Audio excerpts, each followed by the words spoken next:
Okej, spoko. Czekamy na...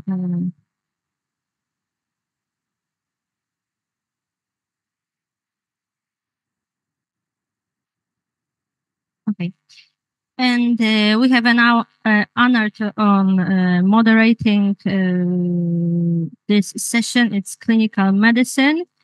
And I would like welcome the jury, I think president of jury, pan professor Tomasz Francuz. Professor Piotr Gorczyca, who is online with us. And Dr. Aleksandra Skubis-Sikora. Dzień dobry. Hello. I would like to explain to you the rules of the session. The orders of the presentation will be the same as in the abstract books, although there will be one extra presentation, 21, and I will show you later the name of it. The maximal time of the presentation is 7 minutes and 3 minutes for the discussion. If the presenter exceeds the time, he or she needs to move on the conclusion and finish the presentation as soon as possible. This is for you. And to the jury, I would like to kindly remind you that if you are the supervisor of the paper which is presented, you should not assess the work. In the case, please cross off the number on your card. Other members on the same clinic are able to assess the presentation. The assessment will be verified. And I would like to remind you all that the presentation and the discussion must be run in English. I would like to remind that if the work is presented in English, the discussion also should be run in English, but the commission can ask in Polish, and the authors of the work are obligated to answer in English. We kindly ask the jury to assess scientific value, way of presenting discussion, and own contribution. When the session ends, we kindly ask you to give the cards back to the coordinator, that's me, Alexandra, or send field report cards back to the session's coordinator, also us. I think we can begin. So I would like to ask to present the paper.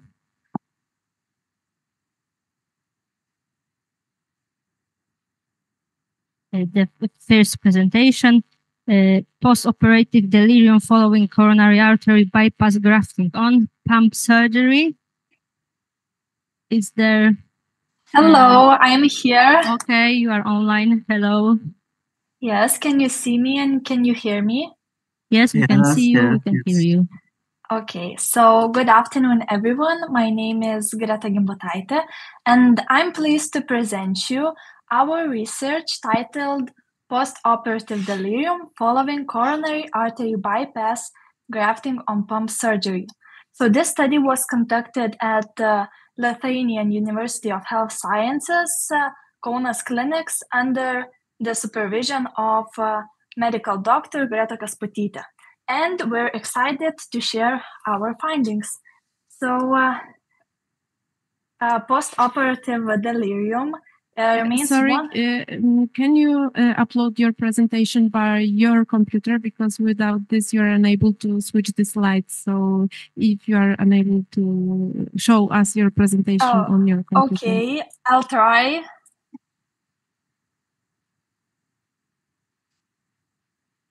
If you can't, it's okay, we will manage it. Yeah. Just tell us. Can you see anything? No. Yeah, I'll try again.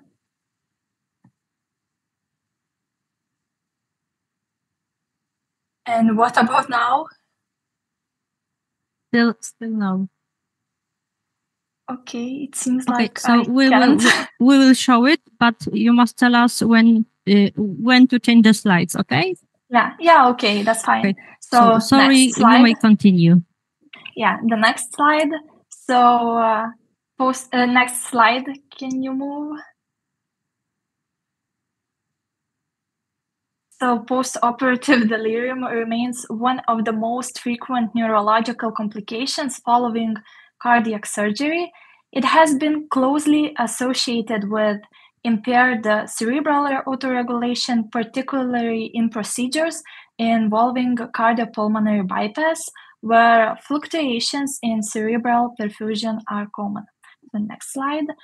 The aim of the study was to evaluate the association between intraoperative cerebral autoregulation disturbances and the incidence of postoperative delirium in patients undergoing coronary artery bypass grafting on pump surgery. Next slide. This prospective pilot observational study was conducted between 2021 and 2023, and it was approved by Kaunas Regional Biomedical Research Ethics Committee. The presence of delirium post-operatively was assessed using CAM-EQ scale diagnostic tool, which is validated for the use in intensive care units. Cerebral autoregulation was monitored intraoperatively using transcranial Doppler. Next slide. The study included a total of 104 patients who underwent coronary artery bypass grafting on pump surgery. Participants were divided into two groups based on the presence of post-operative delirium. Delirium was diagnosed in 13 patients, while the remaining 91 did not exhibit delirium symptoms. As you can see in the slide, the median age in the non-delirium group was 66 years, ranging from 51 to 85, while in the delirium group, it was 69 years, ranging from 52 to 82. In terms of education, the median number of years of formal education was slightly higher than in the non-delirium group, 12 years versus 11 years in the delirium group. Regarding sex distribution, the majority of patients in both groups were male. However, these differences were not statistically significant. Next slide.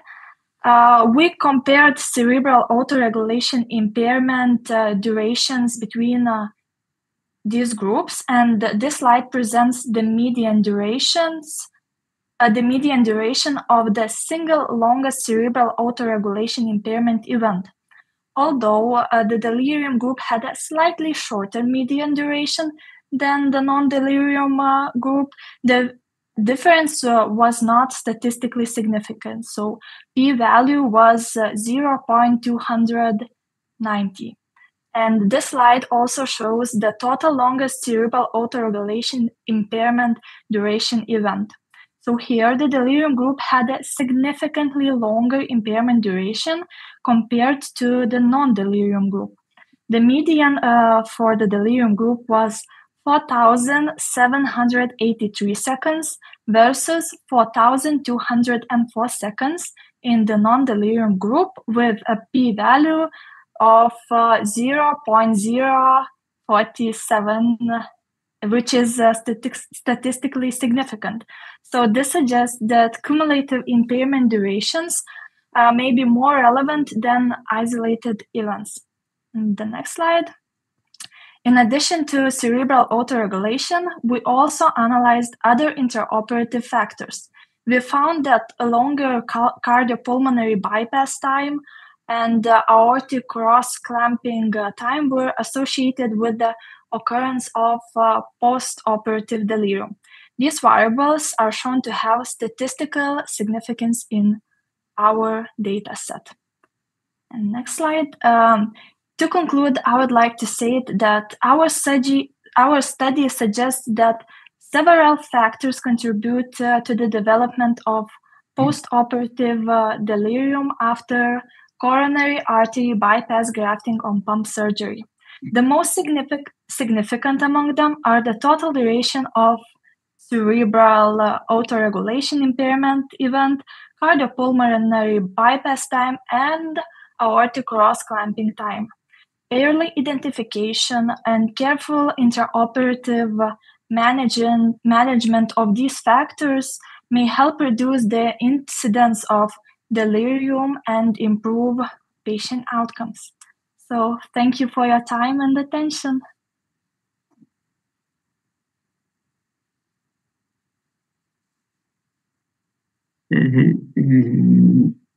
I have one question to you. It's not strictly of medicine. What issues may cause delirium in your study, other than the part of surgery? What is the part of surgeon in another issues of our organism. So there's the risk factors such as the patient older age, another diseases of patient. Yes. Yeah, which we can't like. It's my question is not to your down. I understand. You may also think about personality of this man, and some surgery caused maybe bad influence on skin and under the skin tissues. Yes? Well, yes. I learned about this on my studies of medicine. Yes. Oh. Personality, Yeah. disease, surgery. Surgery is also risk. Yeah. Yes, you cut the skin, under the skin, yes, and everything maybe caused some bad influence on our cerebral. Oh, I absolutely agree with you. Your good answer about another diseases is of course a good answer. Thank you. Thank you, Professor, for your question. Is there any question from the audience? One simple question. Okay. So first of all, I wish to congratulate you with excellent work. And my question is, what is your contribution to this study? And the second question is, did you try to assess the influence of other risk factors, other markers of the possible outcomes? Thank you for your question. So answering the first questions, as we were students, medical students, we only researched the data which we got from medical doctor, and also the literature analysis and things like that. And about the second question, I'm sorry, but I couldn't hear it. Can you repeat it? I'm sorry, maybe now it's better. Okay, so my second part of the question was, did you try to identify any other possible risk factors for your outcomes? Because you presented only, some selected risks, and you make the statistical analysis of these particular risk factors, but is there any other? We analyzed also the age and another diseases, but not like other factors which could be which could have the influence on the cerebral autoregulation after the cardiac surgeries. Great, thank you very much. Thank you.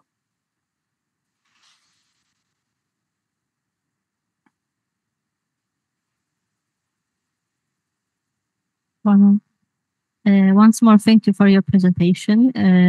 I think we can go to the next presentation on the title SARS-CoV-2 infection in neonates, disease cause and diagnostic therapeutic challenges.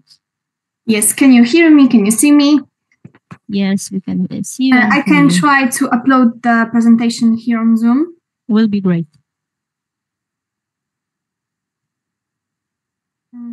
So can you see the presentation now?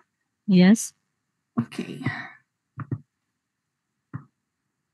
So, dear committee, ladies and gentlemen, my name is Łazienka, and I'm representing medicine faculty of University of Opole. And I'm honored to present to you research co-authored by Angelika Desche and tutored by Alina Kowalczykiewicz-Kuta, PhD, titled SARS-CoV-2 Infection in Neonates, Disease Course and Diagnostic Therapeutic Challenges. As we all know, pandemics of COVID-19 that started worldwide in 2019, in Poland in 2020, had and still has a huge impact on all age groups, started from the youngest newborns, older children, all spectrum of adults, and to the elderly. And this figure shows weekly incidence divided by group in United States from March to December in 2022. And we can see here that the youngest patients from 0 to 4 years old was the lowest number from all the age groups. However, on this figure, we can spot the opposite trend when it comes to hospitalization by the age groups in children, because the youngest one was hospitalized more often than the older ones. Now, the aim of the study was to analyze the demographics, clinical presentation, test results, and treatments in neonates infected with SARS-CoV-2 hospitalized in Katowice care center. We conducted a retrospective analysis based on medical records of neonates tested positively for SARS-CoV-2 with antigen test and that were hospitalized in Katowice care center in Opole between 2020 and 2024. We excluded cases that were transferred for hospitalization to the other hospitals and the case that with the death right after birth. As you can see here in this table, 698 neonates were tested for SARS-CoV-2 using antigen tests for only SARS-CoV-2 and combo type test, and 30 of them were tested positively. And now 28 of them were hospitalized, and after the exclusion I mentioned before, we got the group of 24 patients in total taken into this study. And then another 3 tables will show the demographic data. And what we can notice here is that equally both females and males presented the infection. And nearly 88% of what we can see here of the cases involved newborns from full-term pregnancies and neonates from first, as well as from the other pregnancies, appear in this study equally. In this I'm so sorry.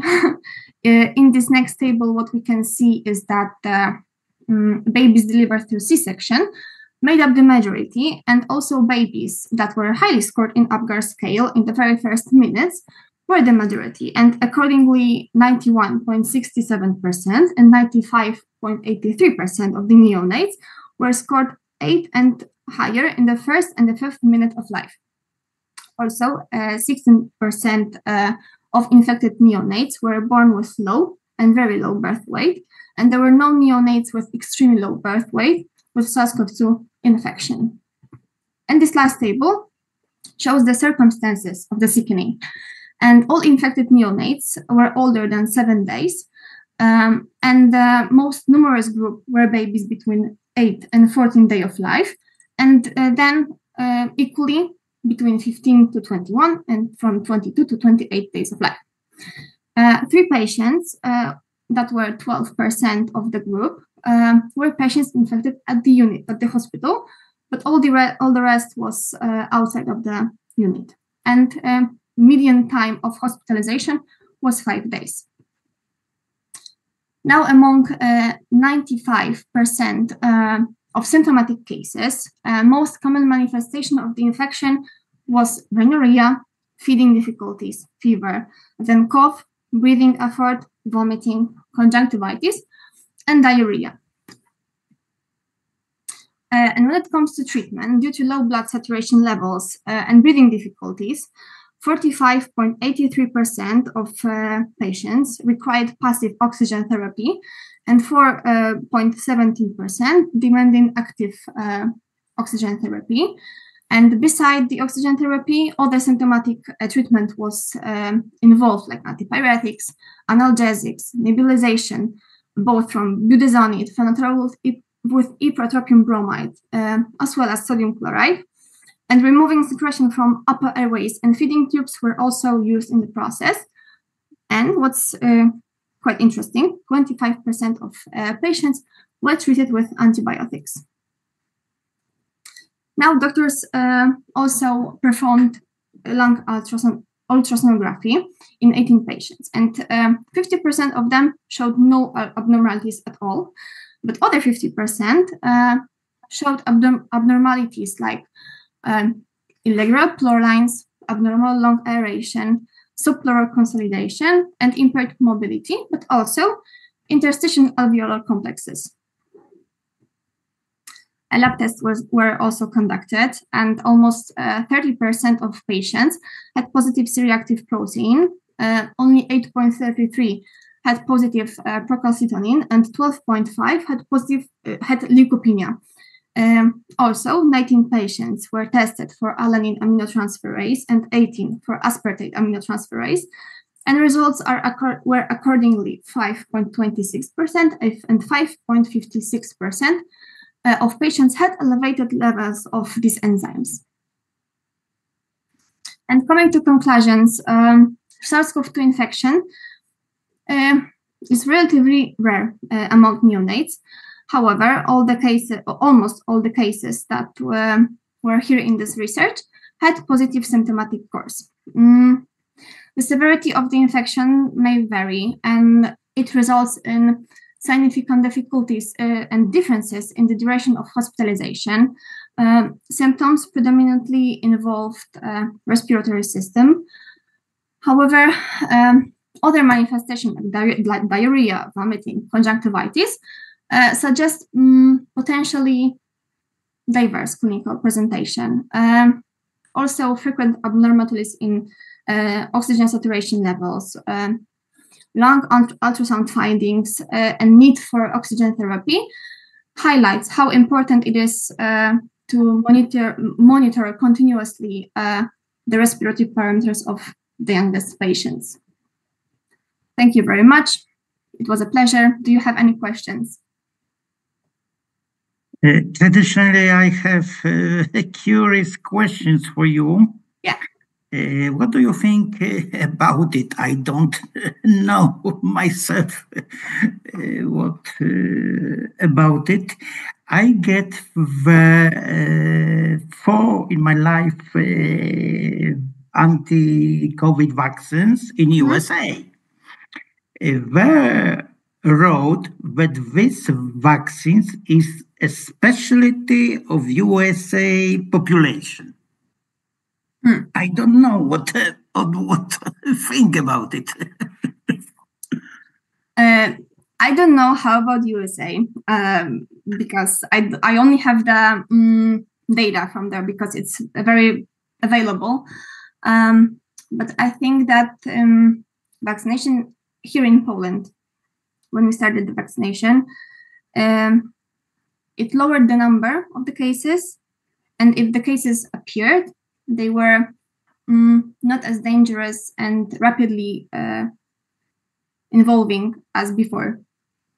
There was Kraken with something, and I read about COVID that is caused that I died.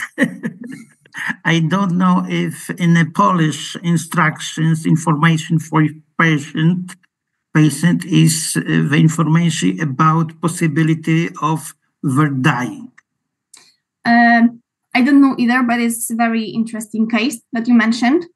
I haven't checked it, but I surely will after this. Do you know about that someone died after vaccination? Yes. I don't know anyone. Anyone? Yeah. I haven't heard the case in my area that someone had died right after the vaccination. Yes. This question is out of your studies, so don't worry. Yeah, I know, but in everyday life, I didn't either heard that someone died right after the vaccination. Yes. Thank you. Thank you very much. Is there any other question?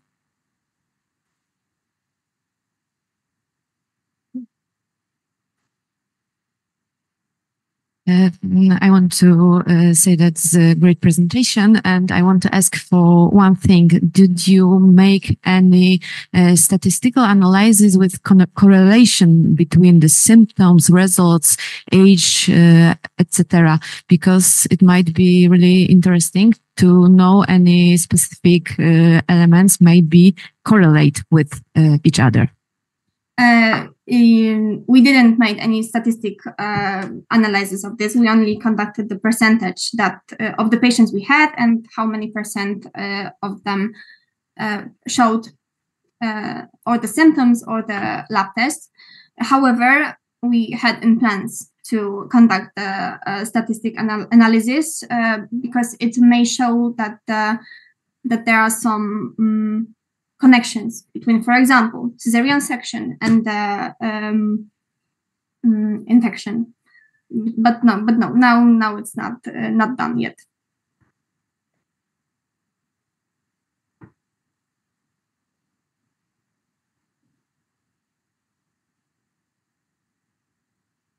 I'm sorry, but I can hear you. Thank you very. Maybe now it's better. Yes. Now it's Professor. It goes to power save modes, I suppose. Okay, so my question is, because it's a retrospective study, so can you identify any kind of weaknesses related to the character of the study and how they can influence on the result? And secondly, because you just show us the result in the neonates who were COVID positive, and how the prevalence of different symptoms, for example, compares to the neonates who was negative, because I think it would be quite interesting for the doctors, to distinguish between those two situations.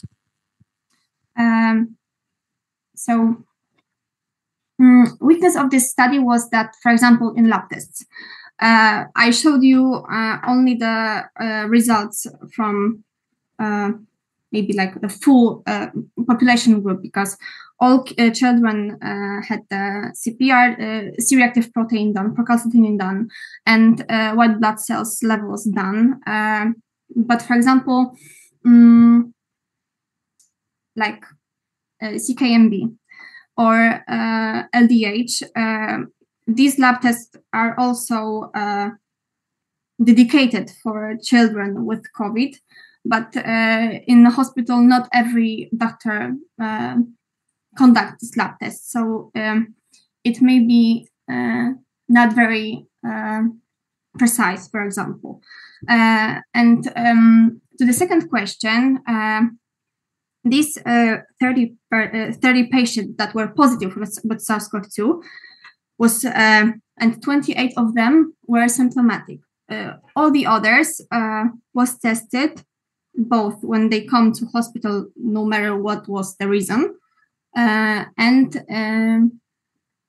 when the parents, let's say, bring the kids to the hospital because something happened, and they were tested no matter what was the reason.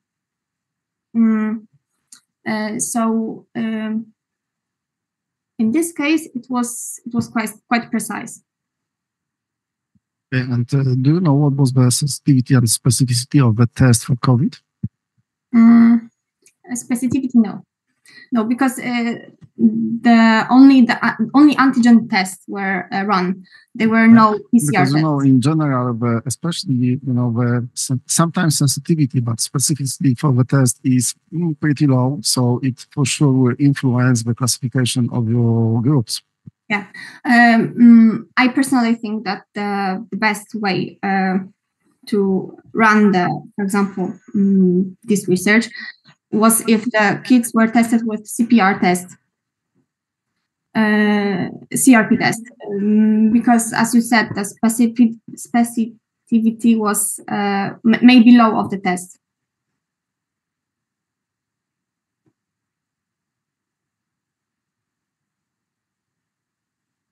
Thank you very much. Thank you very much.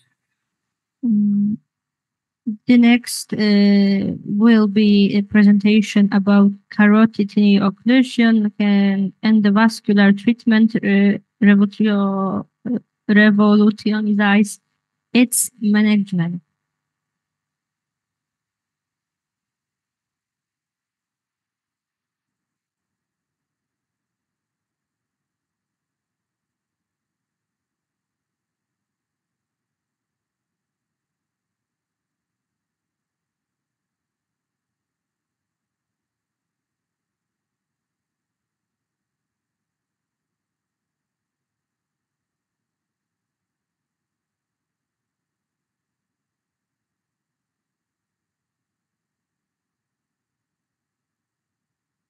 Dear committee members, ladies and gentlemen, my name is Michał Serafin, and today I would like to present our study about the carotid artery occlusion and its endovascular treatment.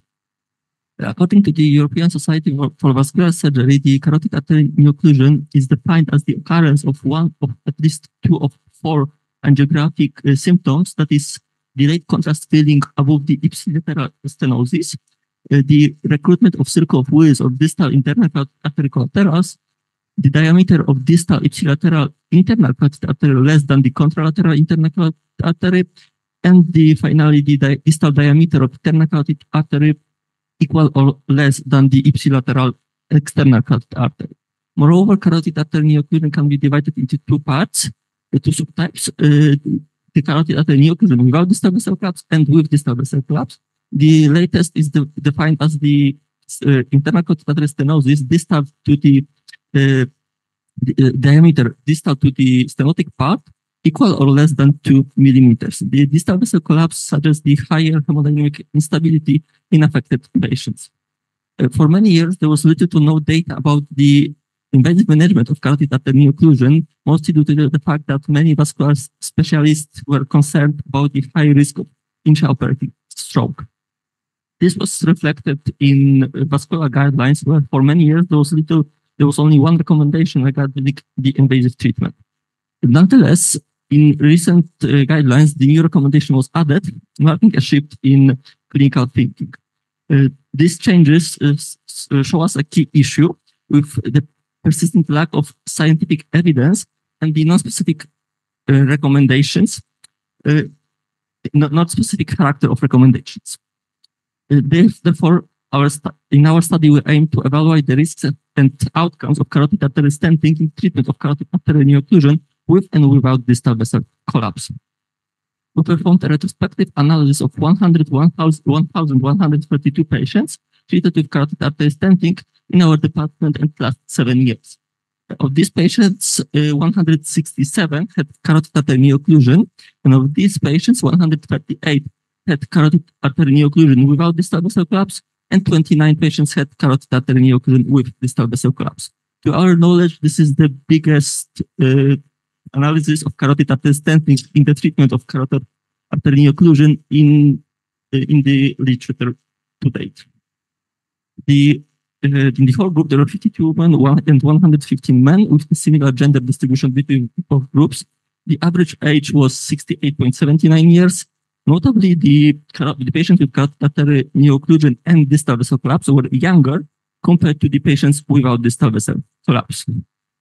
The symptomatic carotid artery occlusion, defined as the occurrence of ischemic stroke or TAI in the last 6 months, were observed in 79 patients with similar number distribution between both groups. The preoperative internal carotid artery diameter was 0.8 millimeters and increased postoperatively to 5.6 millimeters, showing the success of our treatment.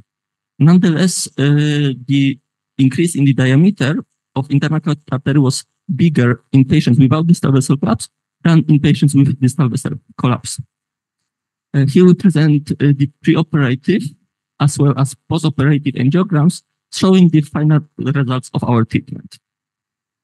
The procedural characteristics were similar between both groups, with the only difference being a wider stents implanted in patients with carotid artery occlusion without distal vessel collapse compared to the patients with distal vessel collapse. In early postoperative period, we observed 4 neurological complications, 1 TAI and 1 stroke in the group of patients without distal vessel collapse, and 2 TAIs in patients with distal vessel collapse. Moreover, TAIs were more frequently observed in patients with distal vessel collapse. In the postoperative period, we observed a total of 7 neurological complications, with ischemic strokes being more consistent in patients with CNO with distal vessel collapse. The long-term neurological outcome of patients has improved after carotid artery stenting, as clearly seen by NHSS scores in the whole group, as well as in patients with and without distal vessel collapse. The 1-year stroke-free survival was 97.71 years. The 1-year free survival was 98.18%, and the 1-year stenosis-free survival was 99.35%. To conclude, carotid artery stenting appears as a viable option in the treatment of carotid artery occlusion. This treatment is characterized by low complications rate and low mortality rate, especially in patients without distal vessel collapse. When comparing both groups, patients without distal vessel collapse are younger and have a higher 30-day TAI rates and higher long-term ischemic stroke incidence compared to the patients with distal vessel collapse. Most importantly, the carotid artery stenting improved the long-term neurological status of the patient, supporting its use in such challenging disease. Thank you very much. Do you have any questions?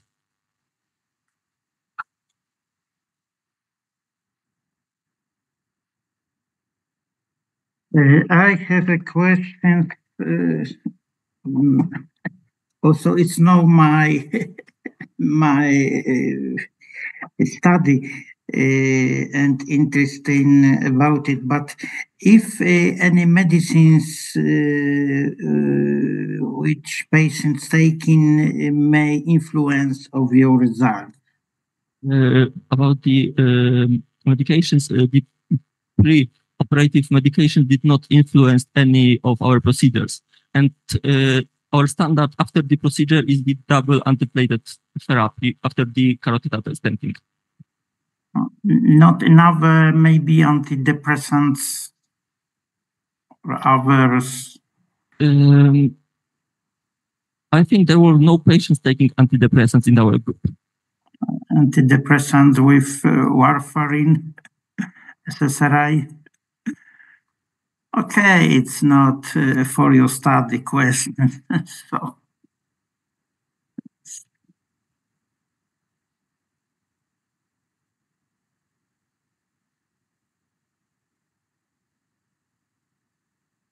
About the contribution or your contribution to the study.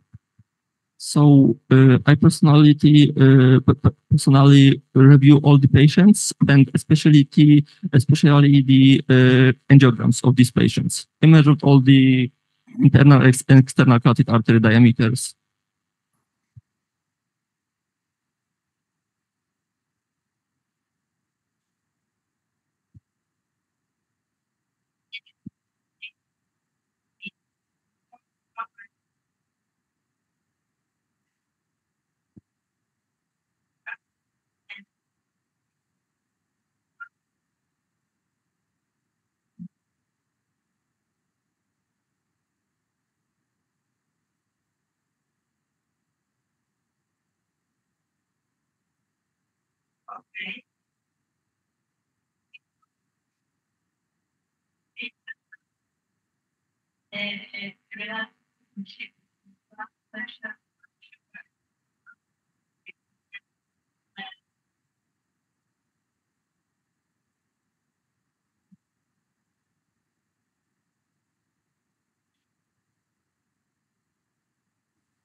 So we will go 7 presentation, molecular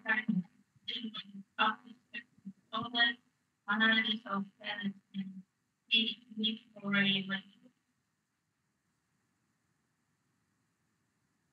Good afternoon. Can you see me and hear me? Sorry, but I hear you really bad. I'm going to share my screen now. Okay. Can you hear me now? Yes, it's better. Can you see my screen? Yes.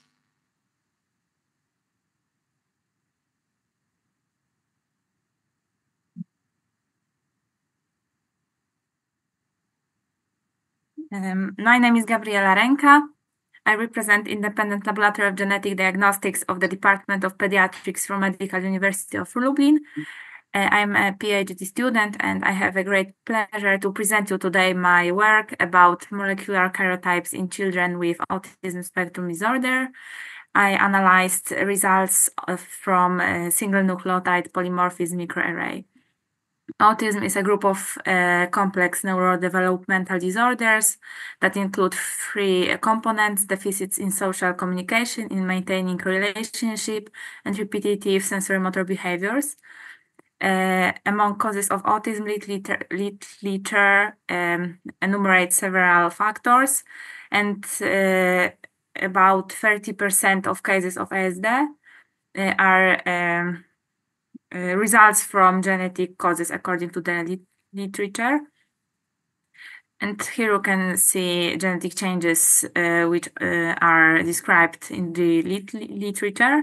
These variants are found on various chromosomes, and it is said that more than 1.5 thousands of human genes are associated with autism. And single nucleotide polymorphism microarray assesses molecular karyotypes and can detect deletions, duplications, loss of heterozygosity, and unbalanced aberrations of number and structure of chromosomes. The aim of my study was to analyze molecular karyotypes of children with autism, compare these imbalances between patients, and assess genotype and phenotype correlation. I included patients below 18 years old. I included those diagnosed with autism spectrum disorder, also with Asperger's syndrome. It was a retrospective and prospective study. Results came from our laboratory, and these results were from last 13 years. And I analyzed also medical documentation of patients. In the table, you can see characteristics of the group. Overall, 234 patients were enrolled into the study. Their mean age was almost 7 years old. The majority of them were boys. Almost all patients came from Poland. They came mainly from Lubelskie Voivodeship. And in the group were 6 sibling pairs, among them 1 bizygotic twins, unfortunately without monozygotic twins in the group. More than 30% of patients were diagnosed with early childhood autism. And here in the table, you can see comorbidities of patients. The most common were dysmorphic features, mainly facial dysmorphia. And next, most common were delayed psychomotor development, hypotonia, joint laxity, or intellectual disability. In the research group, some patients were diagnosed with genetic diseases. And what is interesting in them, autism can be part of phenotype. And in pregnancy interviews, mothers of almost 9% of patients were diagnosed with hypertension, diabetes, obesity, hypothyroidism, or were exposed to harmful factors. Here in the figure, you can see that in the group, almost 60% of patients had normal molecular karyotypes, and 31 had some mutations. And among these copy number variations, the most common were single duplication and single deletion. And here in the table, you can see the percentage of these changes. Here you can see the size of deletion and size of duplication in kilobase pairs, and you can see that duplication were bigger than deletions. And here you can see the range of deleted or duplicated genes. In most cases, whole genes were deleted or duplicated. And in interviews, siblings of almost 10% of patients also had ASD. And what is important, variants of pathogenic or likely pathogenic significance were diagnosed in almost 20% of patients with abnormal molecular karyotype.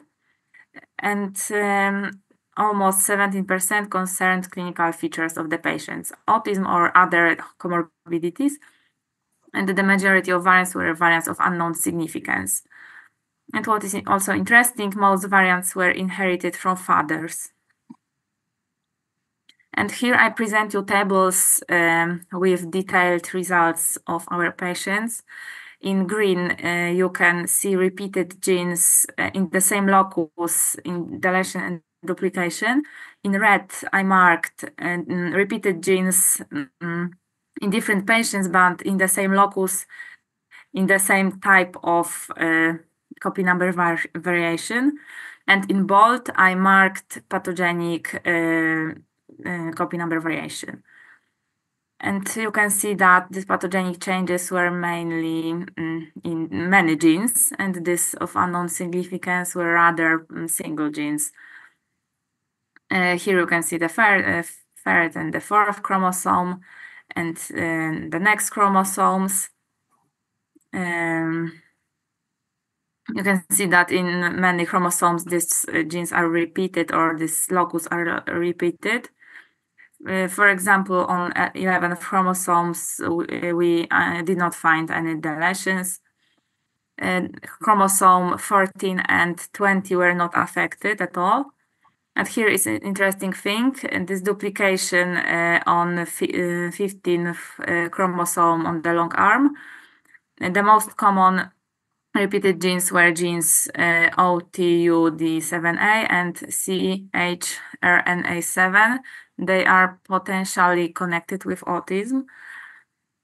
Here another change is this deletion 16p11.2 is known for causing autism. Here on the 19th chromosomes, no changes in duplication. So to conclude, I would like to stress that the study indicated the great heterogeneity of molecular karyotypes of pediatric patients with ASD. And this microarray testing significantly increased the percentage of children in whom genetic etiology of autism has been established. However, it's not possible to indicate one single gene or one single duplication or deletion that is the reason of autism. It is important that microarray testing should be performed in every patient with autism. However, there is a need for further analysis of point mutations in next-generation sequencing or investigation of epigenetic changes in a broader research group. Here I present you bibliography. Thank you very much for the attention, and do not hesitate to ask questions. I have information for you. I am child and adult psychiatrist and very autism research. 20 years ago, we studied dysmorphism of face between autism and Asperger syndrome. We have good statistic results, but your theme study not going on because the Asperger syndrome in USA and in other countries don't exist, and you don't send this study to other countries. So I think that you have to change everything. So, I think that there are differences, but USA is USA and other countries. So sorry, my study with dysmorphism, nose, ears is not mean in nowadays. So what do you think about your study to go on doctoral? You don't do it with this theme. Also, you have good results, but it don't go on. 20 years go on autism, have many children, and I'm sad. What do you do with my opinion? It's not only my opinion. You will try send this paper, but in only spectrum autism disorders in USA, when Asperger syndrome is the same as also function autism. So your two group is not not So, doomed. do you suggest to exclude Asperger's syndrome from the group? Yes, of course. There's no Asperger's syndrome, only in Poland and Okay. ICD-10. So, sorry, you must change this group. Eventually, you can take a high function autism and low function autism based on IQ. Yes. And this may go on. Maybe the Asperger's is often good IQ, speech, and another, but low function is bad. So maybe you ought to not write about Asperger's syndrome, only low, high function. And maybe if you know that they are a high IQ, you only change the title of your study. I think that if you know about it, maybe your presentation go on, but don't use the name of Asperger's syndrome. Okay, but so in the future, maybe I should divide this group into two groups or exclude. Change name because you don't. I think that even in Poland, if your doctor they have two reporters, so they cannot positive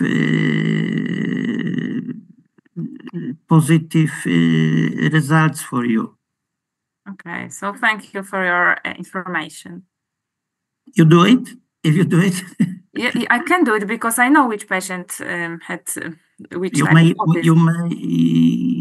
have to change. Yes, I can do maybe it. Only the name, only excluded the name of Asperger's syndrome. We don't eponyms also.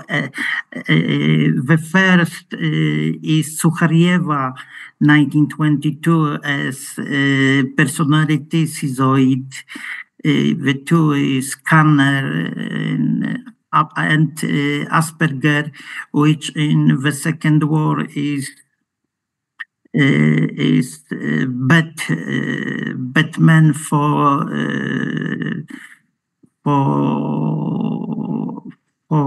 your works for Nazis.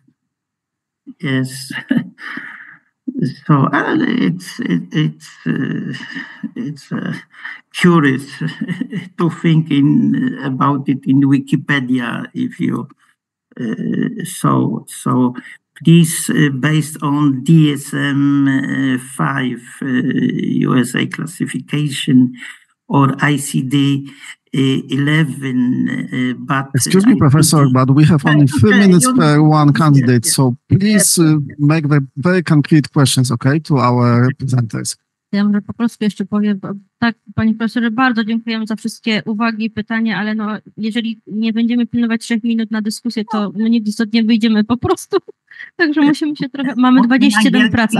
Angielski nie jest dobry, ale ta pani nie obroni doktoratu i nie wyśle tej pracy nigdzie, jeżeli nie wysłucha moich uwag. Okej, dobrze, dobrze, to dziękuję bardzo. Can I ask one first question about these results? Do you have some results from your genes deleted or the duplication, which might be strictly specific with this autism spectrum disorder? Because, as you said, you show that some of this child has also another diseases, and these diseases might be also connected with any problems with karyotypes and any modification in genome. So based on these results, is there any something specific to autism spectrum disorders based on the another publication and another results also? For example, this gene NRXN1 is known to be connected with autism, and these two genes I told you about that are repeated in my study. For example, these genes are connected with autism, and I still analyze which are statistically which genes are the most common. But I can see such like this, for example, these genes that are connected only with autism. Okay, but my suggestion is that you might divide the groups into smaller group, because if you've got any another diseases connected with problems with karyotypes or any problems with stability of genome, it might be the results of not autism spectrum disorder. It might be the molecular karyotypes problems with another diseases. Yes, so this might be any suggestion in your further results. Yeah. Yes, thank you. I still work on this data, and I know that I should divide this whole big group into smaller group and maybe found such maybe another connections. So thank you for your question. Okay, thank you for all your questions. This discussion.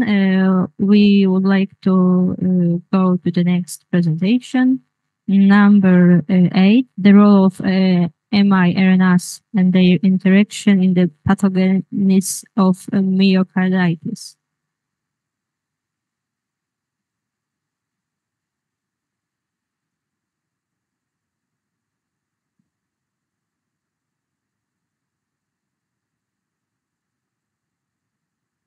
So, dear audience, my name is Maciej Baron. I am representing the Department of Histology and Cell Pathology of Medical University of Silesia. So, I would like to begin by describing why myocarditis is a serious problem. So, let's begin with a simple fact about the heart failure. So, a heart failure remains a leading cause of deaths in modern advanced societies. One of key etiologies of a heart failure is myocarditis. However, the diagnostics might be quite challenging. Moreover, the treatment is mostly symptomatic and unspecific. So at this moment, let's ask ourselves a question. Do we really understand what are we treating? And do we truly understand the true pathogenesis of the myocarditis? No, not exactly. And just to be clear, these are not only my words, because right here, you can see a quote of one of the reviews, which are also describing the same problem. So, how can we extend our knowledge about the myocarditis? A solution for this problem might be microRNAs. But what are the microRNAs? So, microRNAs are short, something about 22 nucleotides non-coding RNAs. They are responsible for regulating gene expression via interacting with the mRNAs, and there are voices that they may be playing a role in the development of myocarditis. So let's move on to the aim of our study.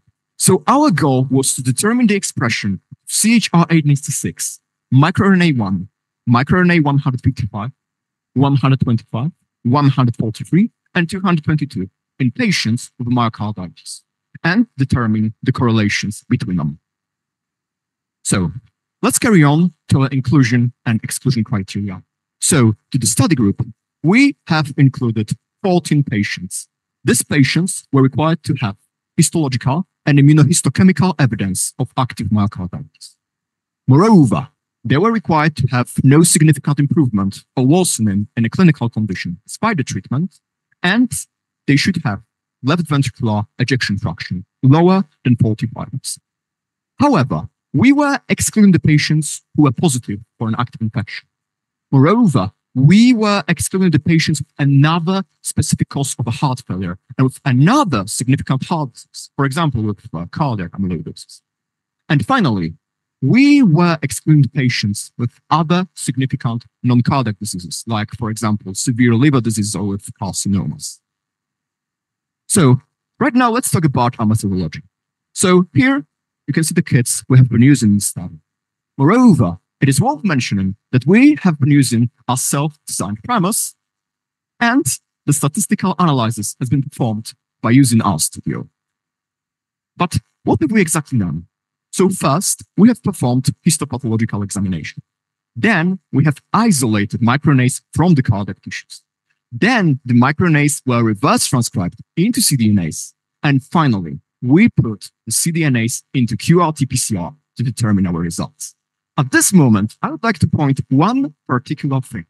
As you can see on one of these pictures, I have performed basically all of the genetical analysis only by myself. So let's carry on to our results because they are quite interesting.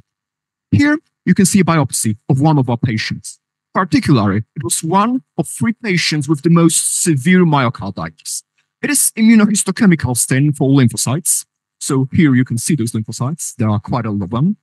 Moreover, if you will look closely, right here, you will be able to spot a discontinuation in the myofibrillars, which was probably made by these lymphocytes.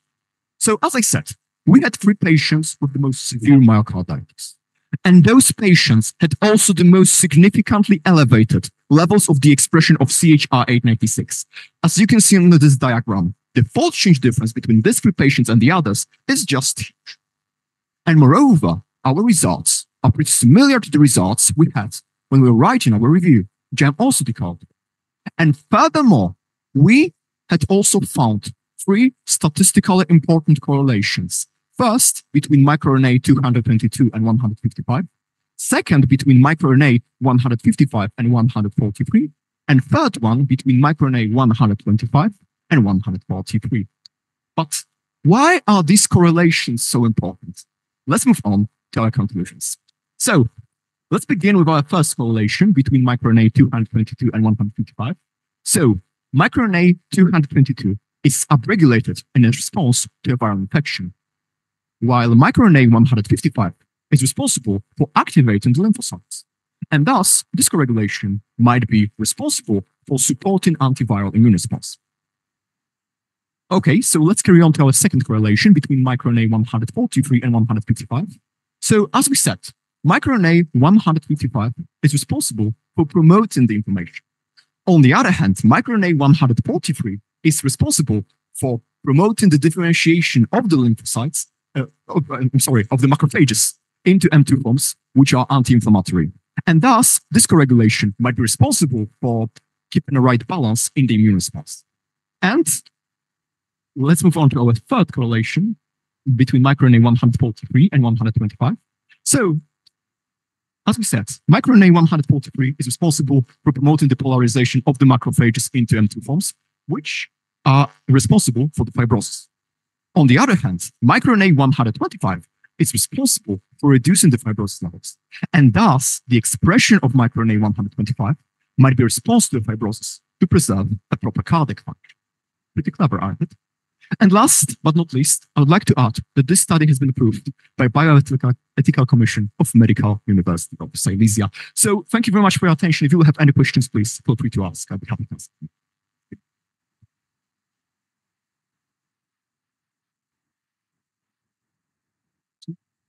Yes, please.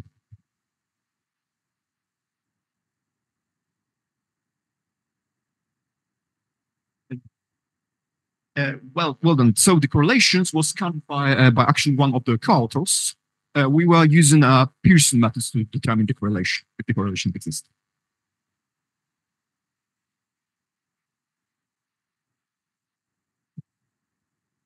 Oh, okay. So I'm sorry, I can't actually answer this question because we had 14 patients in the study group, and we were and we had 8 patients in the control group. I have a simple question. So why and how did you choose those particular microRNA particles? How did we choose them? Yes, because okay, we have some. So first we have formed review, and then we found a few microRNAs which were best candidates to become in the future a biomarker for the myocarditis. So we were actually in this study, we were measuring this particular microRNAs. So this is how we choose this microRNAs. I want to ask for the clinical aspect. Is it possible to use this microRNA in a diagnostic, in further analysis of patient with this specific disease, or is it possible or impossible? Thank you very much for your question, because it's pretty relevant one, because I believe in the future we might be able to use the microRNAs as a support, for example, for the biopsy, or maybe in the further future, we might be able to use this microRNAs as a biomarker by itself. However, it requires a further study, but it's a first step to do so. Thank you very much. Congratulations once more, and now we can go to our next presentation, which is number 9. Okay, so number 10, reflectance and emissivity of tablets in whole and crushed form. Is there any author? Son? No. So yes. One moment. Okay. Can you see me? Yeah, we can see you. Okay, thank you. One moment.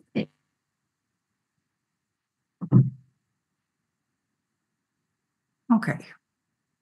Okay, so good day. Good day. I graduate from pharmacy this year. I am active in the Department of Basic Biomedical Science. My presentation is about reflectance and emissivity of tablets in whole and crushed form. Second author is Elżbieta Mickoś, academic supervisor, Professor Dr. Sławomir Wilczyński.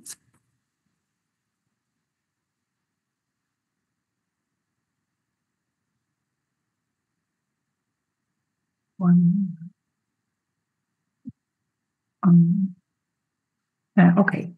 The stability of a drug plays a vital role in maintaining its therapeutic effectiveness. According to pharmaceutical guidelines, various environmental factors must be considered when evaluating the stability of the active pharmaceutical ingredient, including humidity of the active temperature, pH, oxidation, and exposure to light. Photostability testing, assessing how sunlight affects the drug, is a key part of this process. Crushing tablets is a common practice, but it can make the drug more vulnerable to UV radiation. Sunlight that reaches the Earth's surface mainly consists of ultraviolet, visible and infrared radiation. When this light hits a tablet, some of it is reflected, while the rest is absorbed. The reflectance coefficient quantifies how much light is reflected versus absorbed, helping researchers understand how UV exposure may lead to the degradation of the IPI. This study investigated how tablet color and physical form, whole versus crushed, influence these optical properties. The study included 2 groups of tablets, 15 white tablets and 10 yellow tablets. 3 tablets were placed side by side on a plate during each measurement, and measurements were taken both before and after they were crushed in the mortar. Results. The results revealed significant differences in light behavior between whole and crushed tablets, with color also playing a key role. Both white and yellow tablets reflected more light in their intact form. Once crushed, their reflectivity significantly dropped. Notably, white tablets consistently demonstrated higher reflectance than yellow ones, regardless of their physical state. Of the physical state. The method used to measure reflectance and emissivity makes it possible to assess the optical properties of a drug in solid form across a broad range of wavelengths. This is highly relevant for designing stable dosage forms. Higher reflectance, which depends on the tablet shapes and color, indicates better protection against radiation. Based on this criterion, smooth white tablets offer the greatest durability. When the surface of a solid dosage form becomes less smooth, its reflectance drops significantly, increasing its exposure to potentially harmful physical factors. In practical terms, optimizing tablet coatings, especially for those likely to be exposed to sunlight, is advisable. It is also important to educate both patient and healthcare staff about the risk of crushing tablets. Future research could focus on optimizing tablet color and surface texture to improve the long-term stability of dosage forms during storage. Thank you for attention. Thank you for your presentation. Is there any questions from jury or the audience? I have one question. Do you know something of reverse osmosis tablet? Could you repeat, please? Do you know what is the reverse osmosis tablet or osmotic tablet? What does it mean? What does it mean? Okay. For instance, methylphenidate Concerta is osmotic tablet. Yes, I understand. It is a difficult question for me.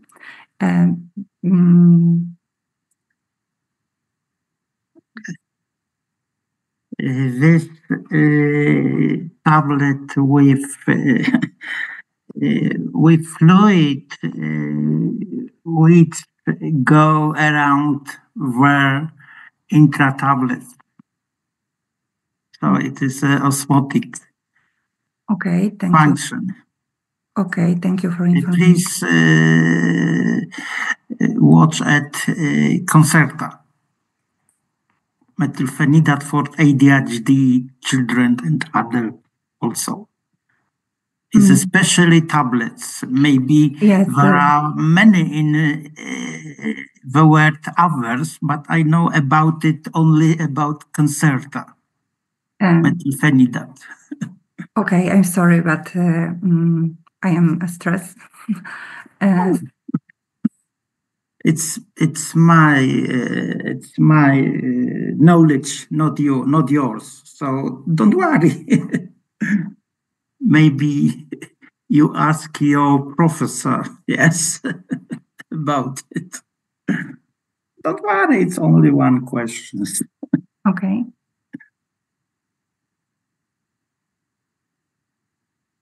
Any other question? Okay. So thank you once more. Congratulations. The next presentation will be number 11, the role of neuroinflammation in the course of Parkinson's disease.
Good afternoon, everyone, dear jury, dear colleagues. Today, I would like to share with you results of our work and to invite you to explore with us the role of chronic neuroinflammation and idiopathic Parkinson's disease. Today, I have the pleasure and honor to represent Department of Neurology in Katowice, Medical University of Silesia. So let's go on. Here's the title again. And during our presentation, I would like to explain what Parkinson's disease really is and explain you a role of neuroinflammation. What is next? We will talk about the aim, and I will introduce our study group and share with you results and conclusion associated with our research. Okay, so what Parkinson's disease really is? It is the second most common neurodegenerative disorder of the brains and spinal cords, dopaminergic system. It is involved with some motor and non-motor symptoms.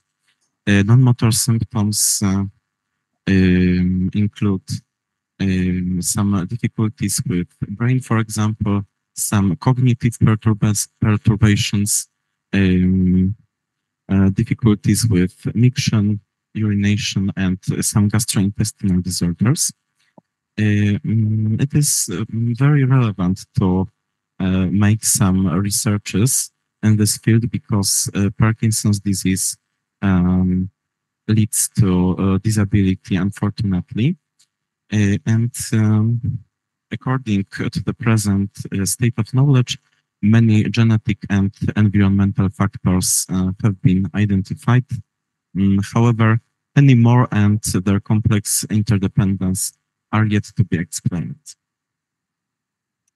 Okay, and let me tell you something more about the pathophysiology of this disorder.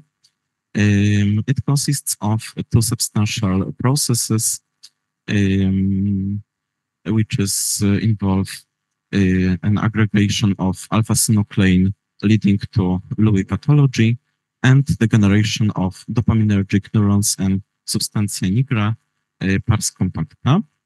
And some most common motor symptoms include tremor, rigidity, and bradykinesia.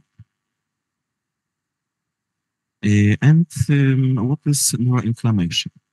I have to admit that this is a very special phenomenon because it begins in our brains.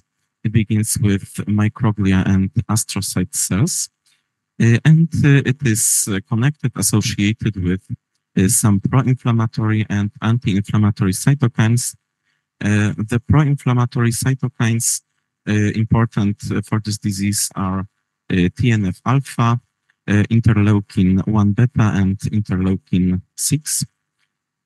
Markers which are pretty demand include CRP, lymphocytes, neutrophils, platelets, as well as a ratio such as PLR and NLR. And chronic neuroinflammation is usually related to neurodegenerative diseases. The aim of our study was to find correlation between chronic neuroinflammation and development of Parkinson's disease. And our study is based on retrospective analysis of medical data records because among 1,000 epicrises, we selected 140 patients who were hospitalized in the clinic of neurology in Katowice, diagnosed with Parkinson's disease. Inclusion criteria were based on diagnosis of Parkinson's disease according to Movement Disorder Society, MDS, which is a scale which rates some difficulties with movements and disability of each patient, which is connected with everyday activities. And the second scale, which is necessity, which we used, is the Hohenjahr scale, which is a scale to assess the disability in each patient.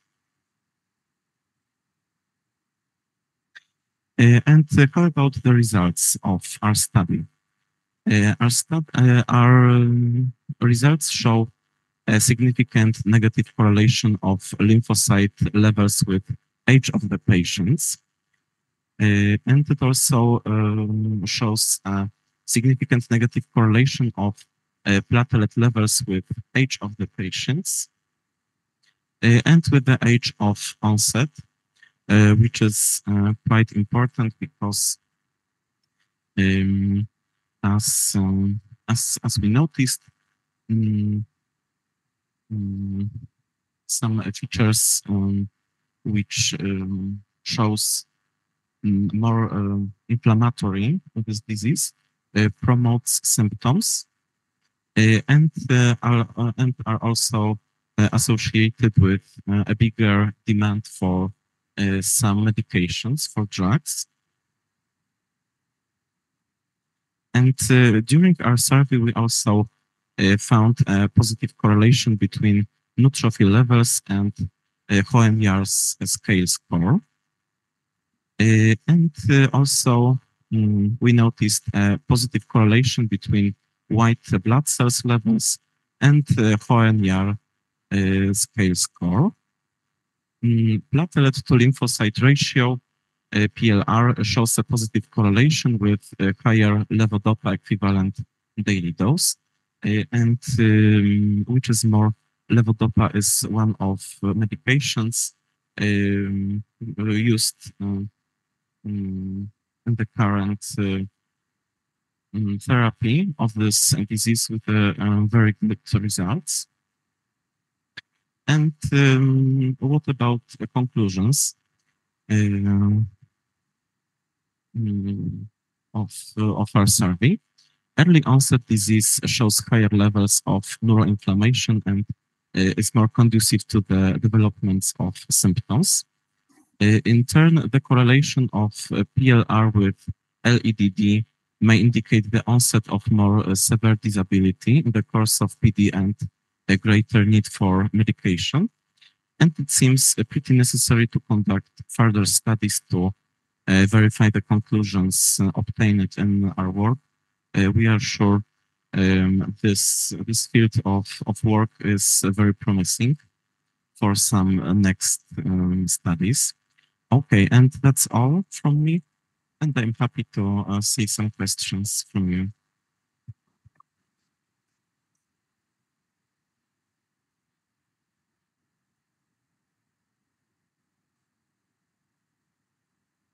So I will try again. Okay. My question is strictly statistical because you found some correlations with age, for example, and the age can influence, for example, the platelet number and lymphocyte number independently of the disease status. So did you make a proper statistical corrections for this effect or not? Yes, we found some correlations between the parameters, but we are still in the course of this research according to statistics, because we would like to extend our databases and get some more precise informations, because we also have some of the EP crises which are incomplete, unfortunately. Yeah, but my question was that you have to be more careful when you make the statistical analysis, especially over the long period of time, because some factors, like for example, just the age of the patient can independently influence the result, and it doesn't matter that, for example, Parkinson's disease has some additional effect. So you have to make the proper statistical adjustments for such biases. Okay, I will take care about that. I want to ask exactly the same because maybe you should add a group which might be the elements to compare these results because the neuroinflammatory is not specific to Parkinson's disease. Yes, so it might be addictive elements to compare this. Yes, but this is the aim of our research to explore what really is the role of neuroinflammation in this kind of disease, but also it is now very, very large studied also some diseases like multiple sclerosis or Alzheimer's disease, and we also perform some studies in the field of multiple sclerosis, neuroinflammation. Thank you so much. I have one question. Mm-hmm. Interleukin-6 has best career in medicine. What do you know about using interleukin-6 in other diseases?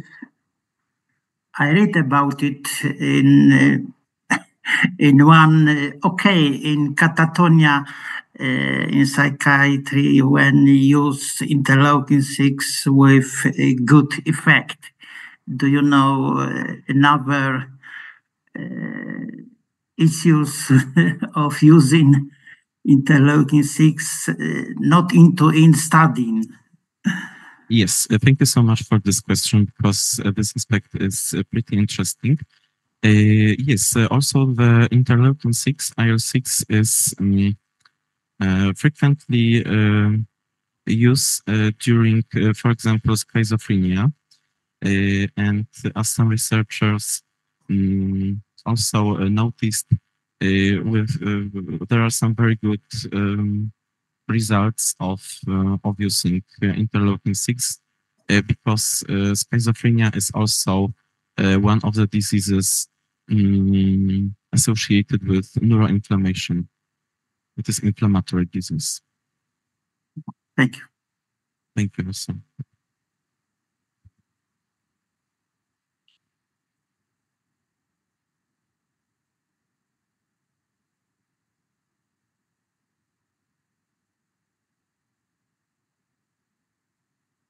Congratulations once more. The next presentation will be number 12, nutritional status and dietary strategies in tertiary prevention in patients with gastrointestinal cancers.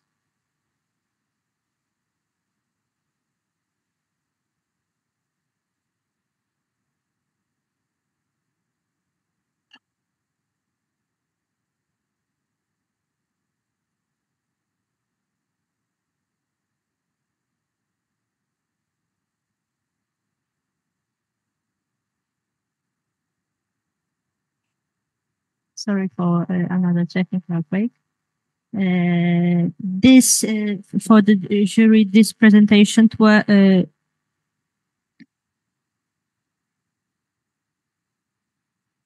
okay. You can go back. We are so sorry.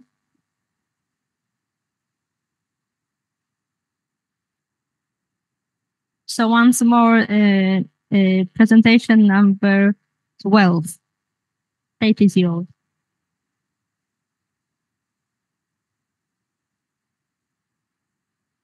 Dear jury, ladies and gentlemen, I'm oncology dietitian and I have pleasure to present topic nutritional status and dietary strategies in tertiary prevention in gastrointestinal cancer patients.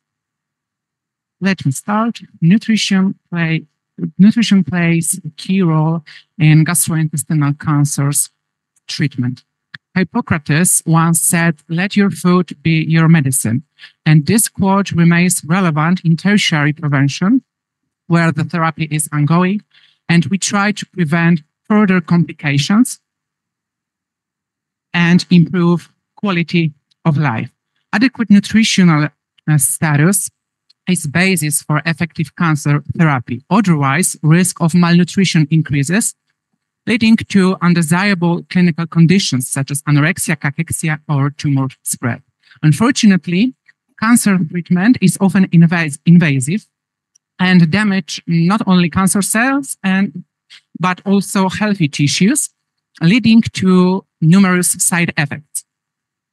Appropriate dietary strategies can alleviate these effects, improve patients' clinical condition, and their life quality. Therefore, regular nutritional assessment and tailored support are crucial. Gastrointestinal cancer patients often struggle with a wide range of nutritional, behavioral, and psycho-emotional problems. These include dry mouth, swallowing difficulties, smell and taste disorders, chronic fatigue, inflammation, pain, gastrointestinal disorders, early satiety, nausea or vomiting, depressive symptoms, low appetite, eating disorders, malnutrition, and even cachexia. This clearly shows for need for appropriate dietary strategies. So question arises, which ones? There is no universal recipe. The approach must be personalized, but we can mention a few helpful and proven methods.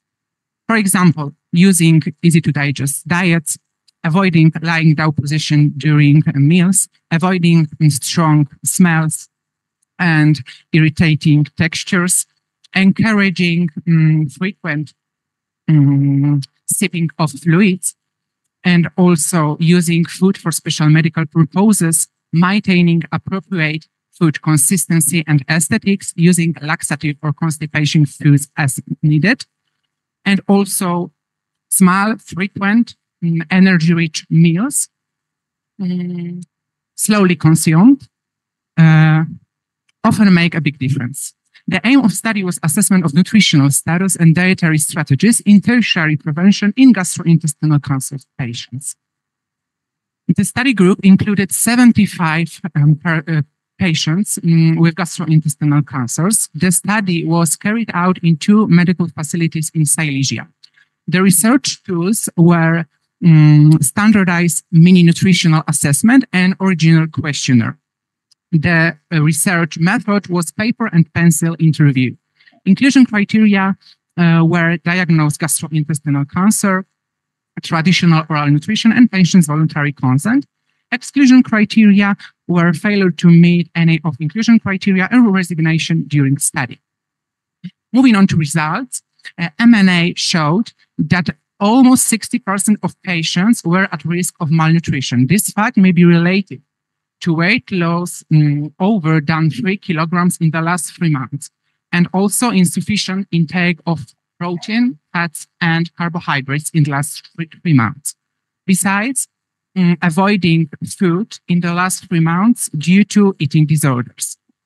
What's more, 1/3 of patients had no knowledge about their nutritional status. These facts are alarming and require constant monitoring. The results from original questionnaire showed that average 1 in 3 patients does not follow therapeutic diet, which may worsen symptoms. In addition, almost half of patients eats only 3 meals a day, which seems insufficient in this group of patients. Despite half of patients eating 3 meals a day, only 3 meals a day, as many as 90% of patients claim that amount of food they consume is enough in their opinion. The question arises, is it really? And unfortunately, 48% of patients showed poor awareness of impact of nutrition on their body composition and functioning. These results prove the need to strengthen the role of dietitian in nutritional education and diet therapy for chronic diseases. Only about 30% of patients declare consumption of food for special medical purposes or high-protein products. This fact is worrying due to fundamental importance of protein in long-term therapeutic process in this group. And 1 in 3 patients felt anxiety about eating due to side effects, and only 20% reported need to consult an oncology dietitian, which may reflect limited access or awareness. These results highlight necessity for educational and therapeutic support. To conclude, due to high risk of malnutrition and insufficient dietary strategies, early and comprehensive nutritional care is really essential. Tertiary prevention requires holistic approach, medical, nutritional, psychological, and social support tailored to patients' individual needs. Therefore, ongoing care from oncology dietitian. Sorry, I'm stressed. Therefore, ongoing care from oncology dietitian should be integral part of therapy at every stage of disease. And let us remember, health is not valued until disease comes. Thank you so much.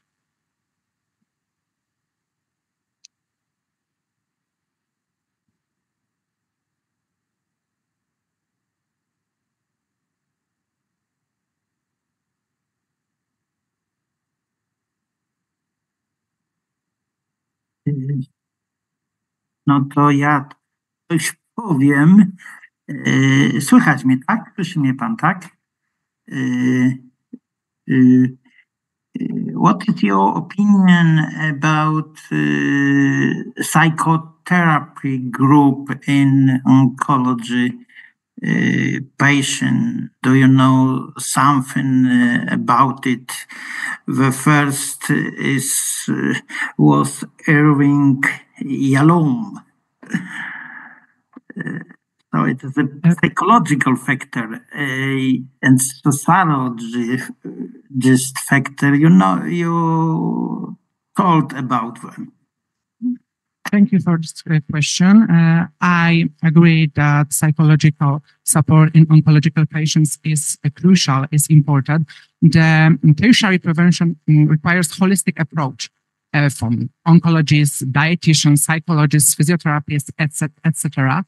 And I think that psychological factors are really important both before disease in primary prevention and also during the cancer process in secondary and tertiary prevention.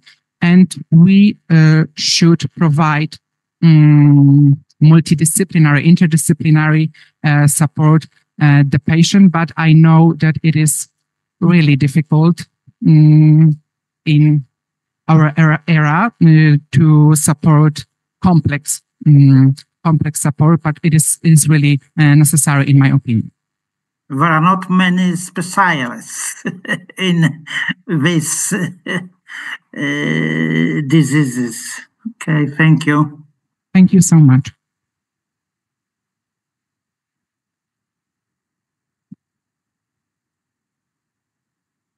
Okay, thank you very much. We can go to our next presentation, and it will be number 13.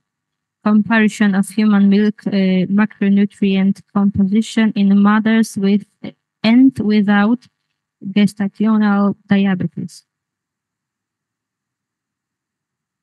Is there any authors here present?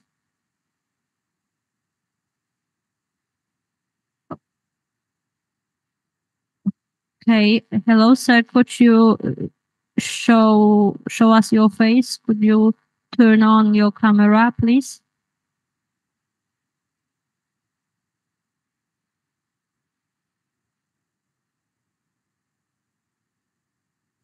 I think I opened it. Okay, yes, we can see you. Hello. Hi. Can you see my screen? Yes. Excellent. Thank you. I will start. Hello again. My name is Simay Kundakçı and I'm a research assistant at Marmara University in the Department of Nutrition and Dietetics. Now I will present my study titled Comparison of Human Milk Macronutrient Composition in Mothers with and Without Gestational Diabetes. Human milk is essential for infant development, providing key nutrients and bioactive components. However, gestational diabetes can alter its composition, potentially affecting both maternal and neonatal health. Previous studies have produced mixed results regarding the effect of GDM on milk energy, lactose, and protein content. Some studies suggest that GDM may lower milk energy, while others find no change in milk composition. Several studies also report that protein content in colostrum is similar between GDM and healthy mothers, while lactose and fat content may be affected by gestational diabetes. The aim of our study is to compare the energy and macronutrient composition of human milk in mothers diagnosed with GDM and healthy mothers on the 14th day and 30th day postpartum. In the study, 20 mothers with GDM and 20 healthy control mothers were included. To determine the energy and macronutrient content of human milk, 5 millimeters of samples were manually expressed from the right breast after the breastfeeding and analyzed using the MIRIS HMA system within 2 hours. Food consumption records were also collected using the 24-hour dietary recall method. The energy and macronutrient taken in the daily diet were analyzed using the Computer Assistant Nutrition Program, Nutrition Information System Package Program, developed for Turkey. Data were analyzed using SPSS version 23 and significant level P less than 0.05 was considered statistically significant. The demographic characteristics of GDM and control groups were compared. There were no significant difference in age, pre-pregnancy weight, height, or education level. However, GDM mothers had a higher pre-pregnancy BMI and a greater family history of diabetes compared to the control group. In the control group, no significant change were found in energy, protein, or fat content, and lactose remained stable. However, in the GDM group, a significant decrease in lactose content was observed between the 14th day and 30th day, suggesting that gestational diabetes may affect the lactose level in human milk. Although energy content did not differ significantly between the groups on the 14th day and 13th day, energy content was observed in the GDM group on 30th day, p-value less than 0.05. Lactose levels were significantly lower in GDM group on 14th day. P-value equal is p-value less than 0.05, but there were no significant differences in protein or fat content between the groups on the either day. There were no significant correlations observed between nutrient intake, such as energy, protein, fat intake of mothers and milk composition. This suggests that while dietary intake may play a role in overall health of the mother, it doesn't have a significant direct impact on micronutrient composition of human milk. In conclusion, my study suggests that gestational diabetes affect lactose levels in human milk, particularly between the 14th day and 30th day, but it does not have a significant impact on energy, protein, or fat content. Further research is needed to explore the mechanisms behind this change and potential effect of GDM on both maternal and infant health. Thank you for your attention. Thank you, congratulations. And now, is there any question from audience or jury?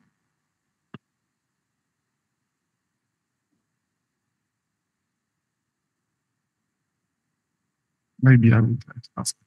Okay, thank you for your work and presentation. Do you know, it's not directly related to work, but for me probably the most interesting part is, for example, how diabetes will influence the concentration of the vitamins, trace elements in the human milk. Do you know any data on this topic?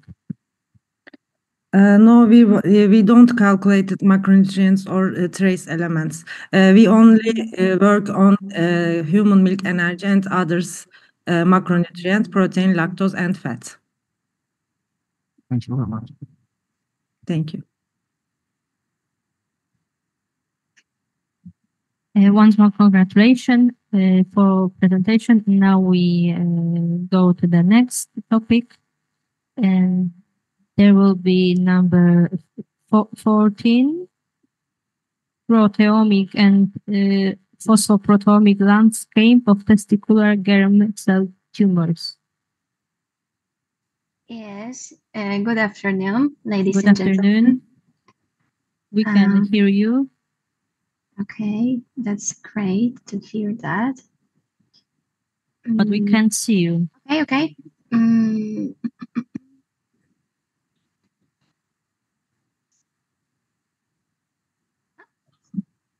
Now we can see you. Okay.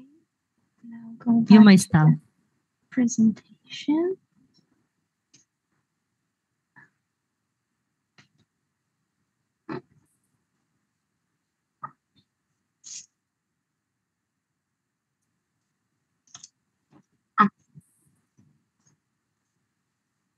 Okay, I just check quickly.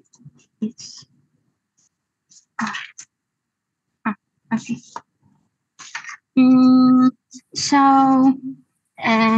Thank you so much for joining today. My name is Gabriela Żynel, and I'm a part of Metabolomic and Proteomic Lab on Clinical Research Center. So today I want to tell you how we use proteomics and phosphoproteomics to better understand testicular germ cells tumors, specifically testicular cancer, specifically germ cell tumors. So let's start with quick overview. Testicular cancer is 1% of adult neoplasms, and around of 90% of them is germ cells tumors. This type of cells, we can divide it into main groups, seminoma and non-seminoma, because of their biological behavior and clinical features. Unfortunately, early detect of TC is not easy. Usually it shows up like painless lymph of a testicle. Of course, knowledge about risk factors may help, but we need new ways to early detection, new ways to analyze this type of tumors. So that's why we try better understand how this type of tumor behave on the molecular level. And our research include 10 patients of similar age, all of them diagnosed with cancer at various stages. During surgery, testicle was removed and used for a sample collection. And from each testicle, we took 2 samples, one from tumor tissue and one from healthy tissue. And all of these samples was prepared to proteomics and phosphoproteomics analysis. And we use a nanoliquid chromatography coupled with MS. So in our study, we had 2 main aims. First, to compare the expression of protein in healthy and tumor tissue, and the second to identify specific protein and try to understand their function, their fluent. So to get this information, we use proteomics, which is the large study of proteins. Thanks this type of analysis, we know which protein are present, how much, where they are located, and how active they are in biological context. So proteomics help understand protein function and disease mechanisms. Phosphoproteomics focus on proteins modified by phosphorylation, and also tells us how this regulate cellular signaling and protein function. So at looking at phosphorylation sites, we can see which protein gain or lose their function. So phosphoproteomics can tell us phosphoproteomics is crucial for understanding cellular regulation and signaling pathways. So now we can move to the results. So we identify 5,000 of proteins and around 5% show statistically significant differences between healthy and tumor tissue. This heat map shows protein expression level. And this data set, we can divide it into 3 distinct protein clusters on some kind of patterns. And in this, now we know which protein are present, but it is not enough information. We also want to know how they interact between each other. So we also use PPI network string, which this network presents no interaction between protein, and a string based on select and certain database. And the line between dot proteins shows this interaction either physically or functionally. So like you can see, I choose some of function and describe the color of this function. And to maybe to sum up this conclusion, upregulation of biochemical pathways in tumor tissue, particularly involving immune response modulation, cell signaling, cytoskeletal organization, and proteasome activity. So to dive deeper, we also use phosphoproteomics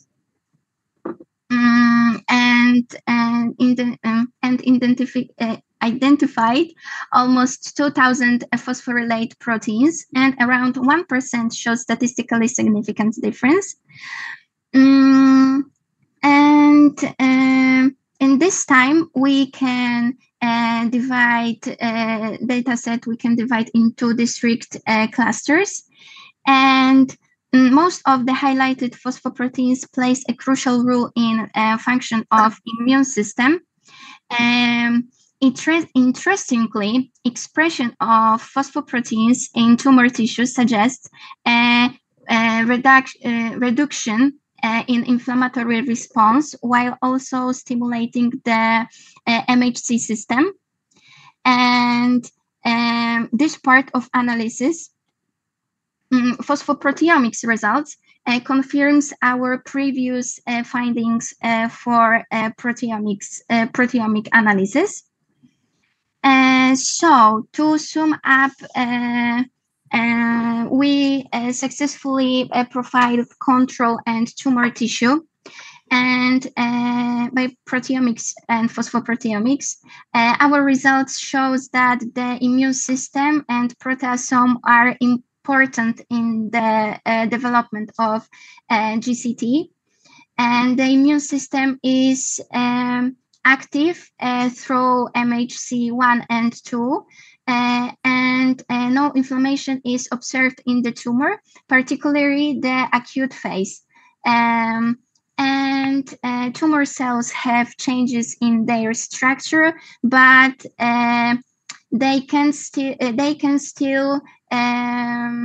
we can still observe cells migration and adhesion.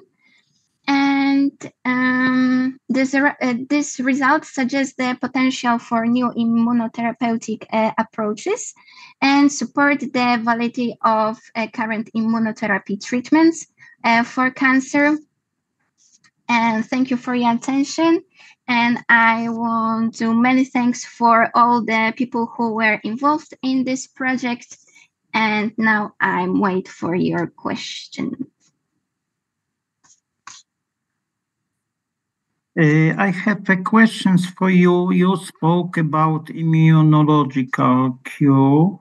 What is the cure in seminoma in different stadium? There are some different things about it. I read about that immunological therapy in seminoma is also in melanoma in the fourth stadium of cancer, what you told about maybe the first you do in first stadium in your presentation of cure these cancers. I'm not sure I'm correct understand the question, but we collaborate with I can see Department of Urology, and we get various sample with various stages. So our aim was to global check the influence and the maybe the compounds of this tissue, tumor tissue, and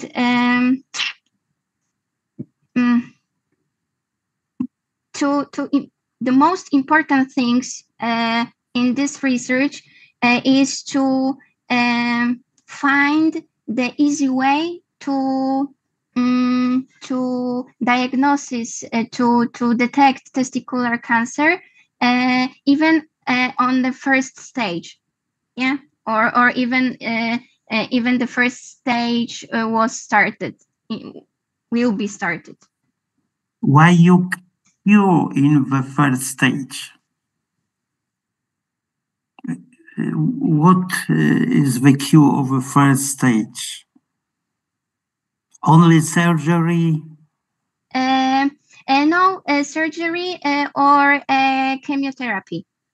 Sometimes Yes. radiotherapy, but prefer a chemotherapy. Yes, you know good, but I wrote also that some don't use chemotherapy. Also, my college has had chemotherapy. Yes, it's now many thoughts about it. Yes. Yeah, and testicular cancer is really treatable, but almost is they will be fast aggressive. So the early detect. That's why early detect is so important, because we can't treat this type of tumor, but we must find the right time. Chemotherapy is prophylactic of metastasis. I'm not sure, but when I am preparing this presentation, doctors prefer both of these ways. So unfortunately, remove the testicles, so surgery and chemotherapy. Thank you. Thank you for your presentation. Thank you. Can I ask one more question? Okay. Okay. Okay.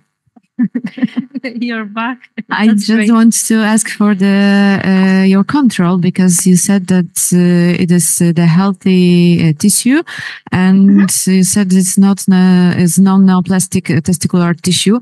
So, what was the aim of the biopsy surgery to obtain this tissue? Because it's a really important element of this these results, because you have to compare the completely healthy tissue and tissue with cancer. Yeah. Yeah. Okay. So this is a good point, and all samples was collected during surgery. So the professional who made this prepared the samples, but we confirm our results by histopathology analysis, and it's I agree, it's the risk factor that it's a biological sample. So we try to best to homogenize a group, but yeah. So I understand that this was the sample from patients with cancer, but from the area without cancer, yes? It's the same testicle with a part on healthy tissue and tumor tissue. So it might be the problem, yeah, because it's not completely healthy person. It is the patient with. Okay, I don't agree with this because I think it involves a biological impact because all of background with some kind of disease, I think it was eliminated because the control, the healthy tissue and the tumor tissue have the same background. So we can focus only the differences in tumor, the differences in present protein in tumor tissue. Okay, thank you. So you.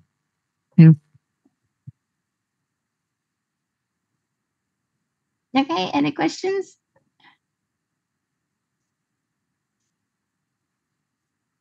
I think it's end of discussion. So thank you once more. Okay, thank you so much. The next presentation will be number 15, outcome in heart failure patient with CRT with VS without remote monitoring.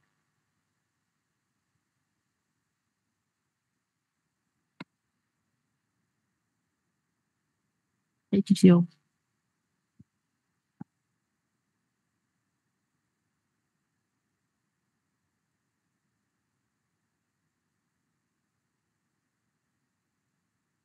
Esteemed committee, ladies and gentlemen, my name is Aleksandra Hakało, and today I'm representing Department of Cardiology and Electrotherapy at the Faculty of Medical Sciences in Zabrze with work titled Long-Term Outcomes in Heart Failure Patients Undergoing CRT with or without remote monitoring. Let's not start with CRT, but with the disease that is most commonly reason for this type of treatment. As you can see, statistically, 2% of adults globally will be affected by heart failure.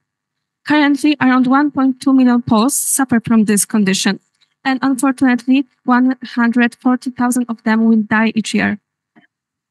As I mentioned, cardiac resynchronization therapy is a form of treatment that is used for heart failure, and most commonly with patients with reduced ejection fraction and wide QRS complex. And actually, I have something for you. Well, maybe not for you because it's quite expensive, but to show you. That is ICD. It's one of the things that is similar to CRT because it's also the device that is implanted just under the skin of our patient, and it shocks their heart in order to resynchronize their rhythm. I can show you.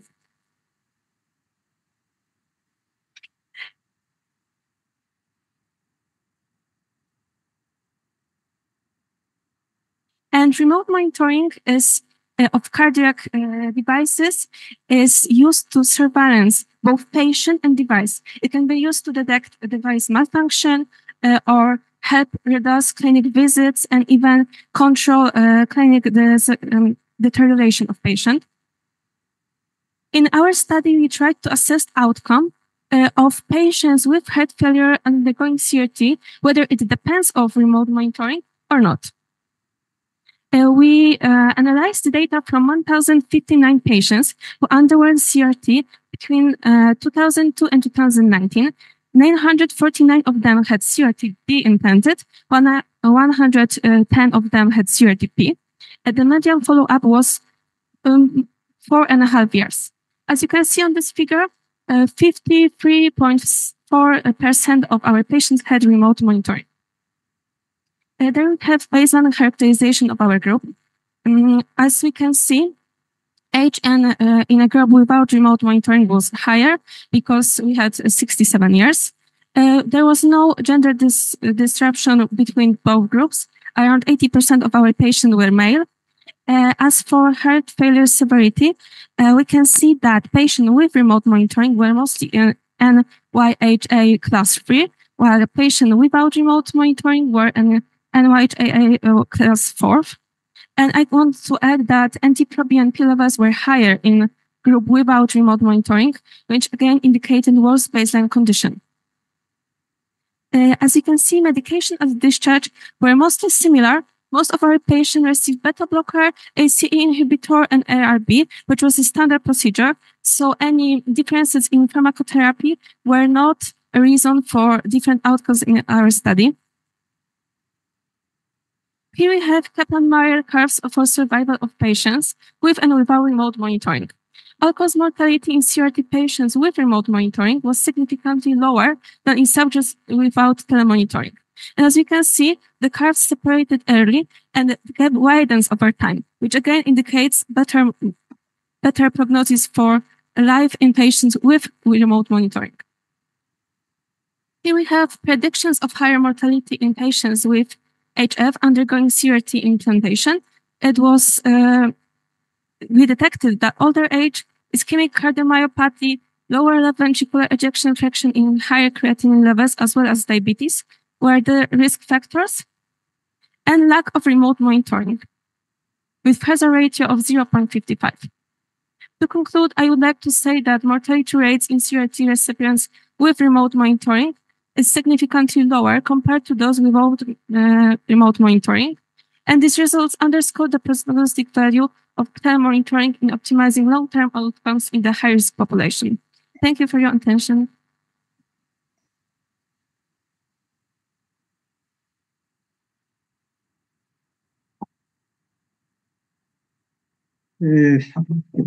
I don't if I exactly know about your studies. What do you think about your person who smoke, drank, use psycho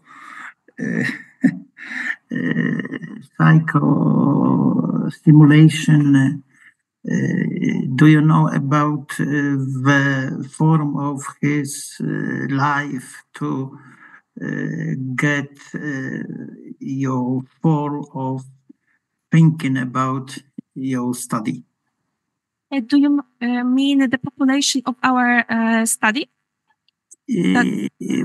What is your population? Is it population smoke, drunk, using drugs? Okay, so actually we had data like this. Most of our patients, I would even say nearly all of them weren't alcoholics. They didn't tell us about any psychotics that they used. It wasn't in our study in this part. We didn't use it in this. So I'm not really sure about psychostimulants like even meds, psychiatric meds, but it was not significant factor in our outcomes. Are you exclusive criteria in your study? I'm sorry, can you say it again?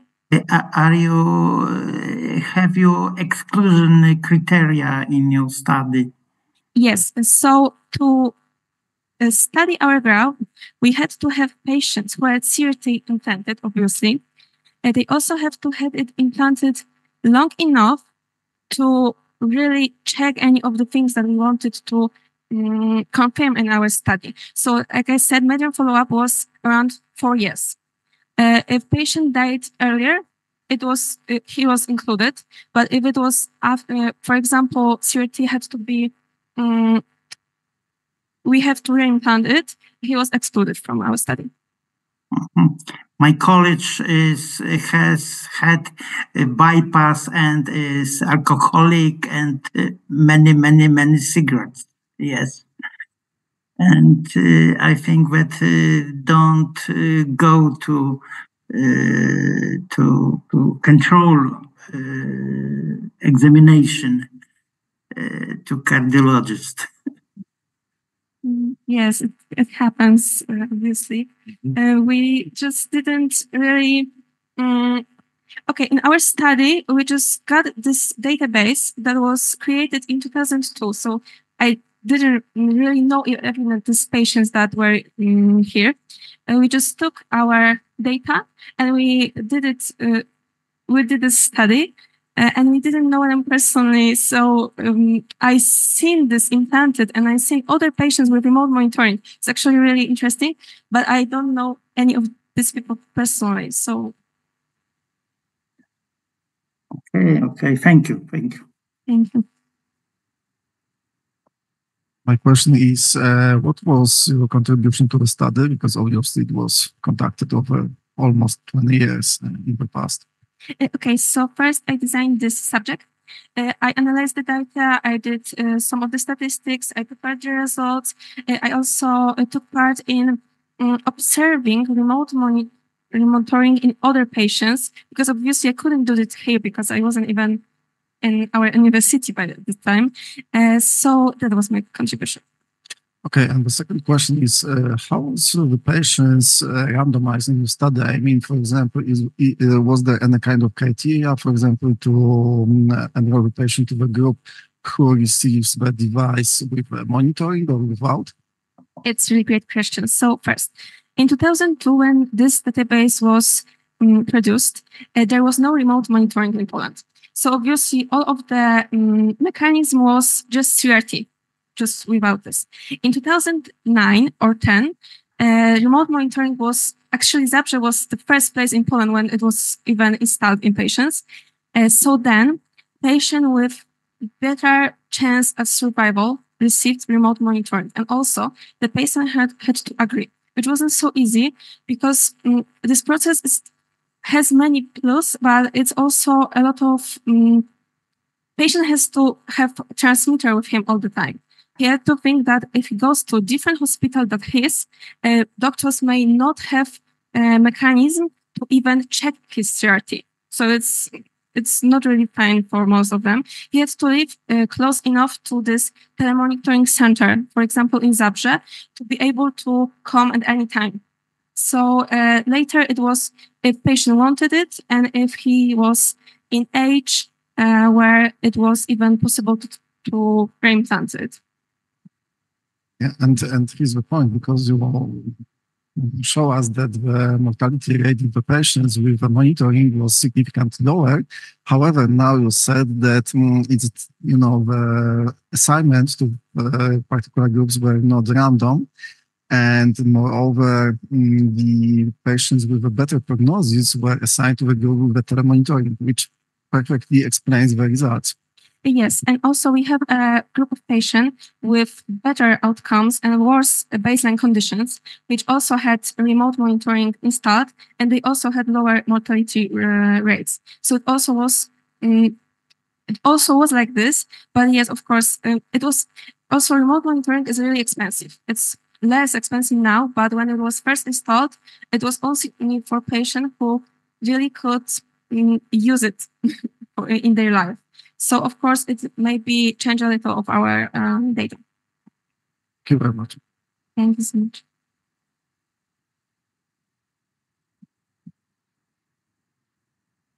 Congratulations once more.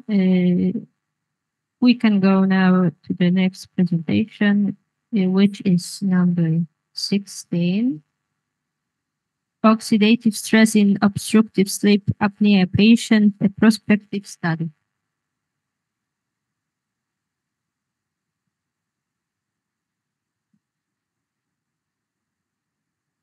Good morning, ladies and gentlemen. My name is Alicja, and I'm a PhD candidate at Medical University of Białystok. And today, on behalf of my co-authors and my work tutor, Professor Ewa Olszewska, I would like to present a subject entitled Oxidative Stress in Obstructive Sleep Apnea Patients, a Prospective Study.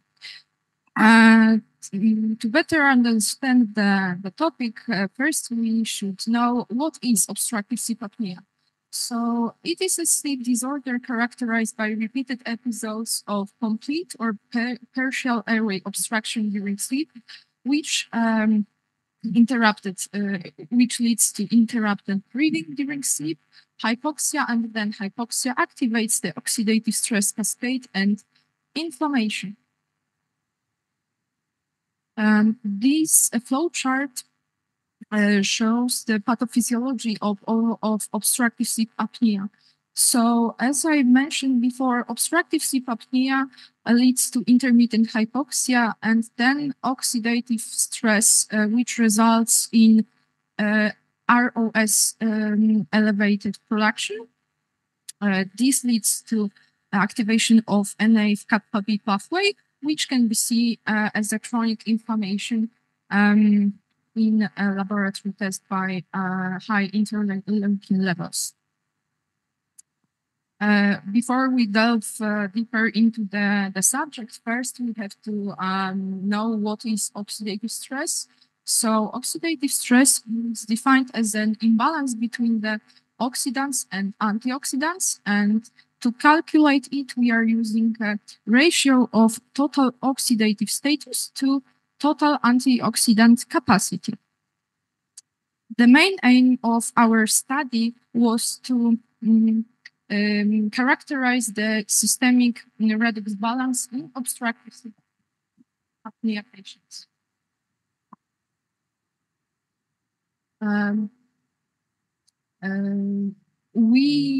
To our study, we enrolled 53 patients diagnosed with mild to severe obstructive sleep apnea, as well as healthy participants. Patients with moderate and severe obstructive sleep apnea underwent barbed reposition pharyngoplasty surgery, or the group with mild obstructive sleep apnea underwent radiofrequency of the soft palate and the base of the tongue. Before surgery and then 4 to 6 months post-operatively, we collected blood samples to evaluate the TAC levels as well as TOS levels, and then OCI calculation. Our patients completed standardized questionnaires, and our data were analyzed with non-parametric tests, cross-Katowice for three-group comparison, as well as Wilcoxon signed rank test for paired for group BS before surgery versus group AS after surgery. Participants enrolled in the study were divided into study group, which consists of 32 participants diagnosed with from mild to severe obstructive sleep apnea, and the control group, 21 participants, which were enrolled from our outpatient clinic. All participants underwent the same diagnostic protocol, anamnesis, upper airway endoscopy, and the sleep study conducted by the device NOx T3. Our patients completed the questionnaires: Epworth Sleeping Scale, Stop Bank, Pittsburgh Sleep Quality Index, Insomnia Severity Index, and SF36 Quality of Life Questionnaire. We collected 10 milliliters of blood, then centrifuged it, and the plasma was immediately frozen and at -80 to preserve redox processes. Redox homeostasis was assessed via a colorimetric assays by measuring TAC, TOS, and then OCI calculation. Now let me present our findings. So a left-hand plot shows a significant decrease in TAC in the group after surgery rather than in group before surgery, while TOC levels remains unchanged along 3 groups. As a result of a TAC decrease and TOS unchanged level, plasma OCI, OSI remains, the level was higher in the group after surgery. To conclude, we can outline 3 main points.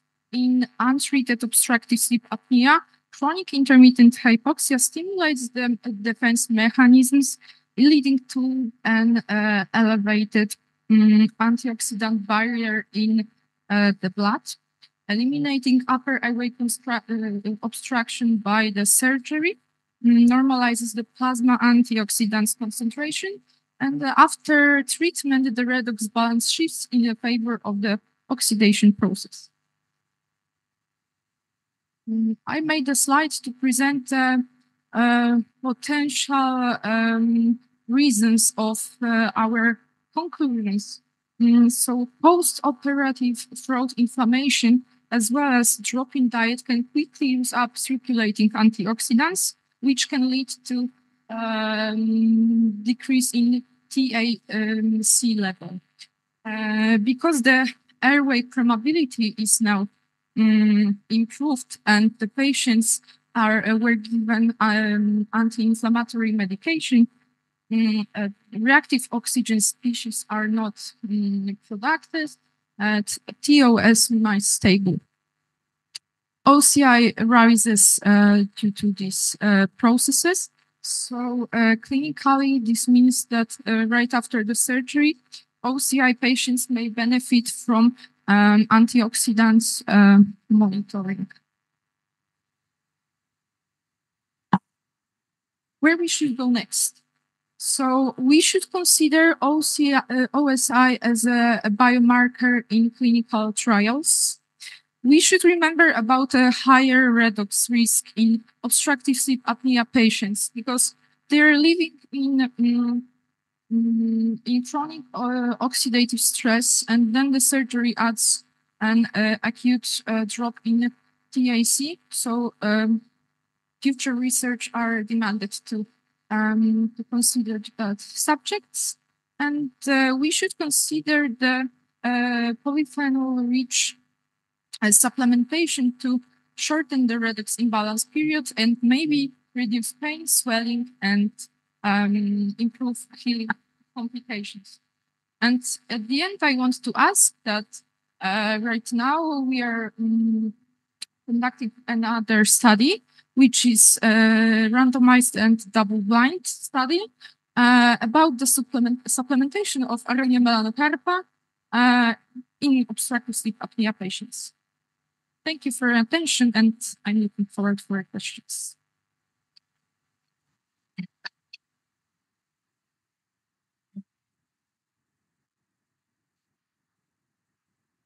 I want to just ask for the time because you said that 4 to 6 months. It is the time after the operation. Why this time? Thank you for the question. Because the time was our limitation. It is very, very difficult to catch up the patients after the surgery when they have the effects. So that's why.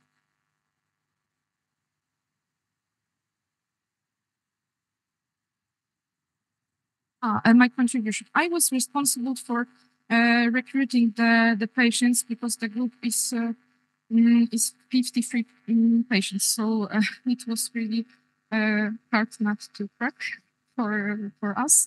And also I was responsible for data collecting because every questionnaire is pretty long. So. What do you what do you think about using vitamin E in your study of your presentation of problem of diseases? Well, I haven't read about vitamin C role. Vitamin E, yes, role. Is this antioxidant or not? Probably it can have a role in oxidative stress. However, there is no, I haven't read any studies about supplementation in obstructive sleep apnea patients because the group is... yes, and not in pulmonology. Yes, thank you. Mm-hmm.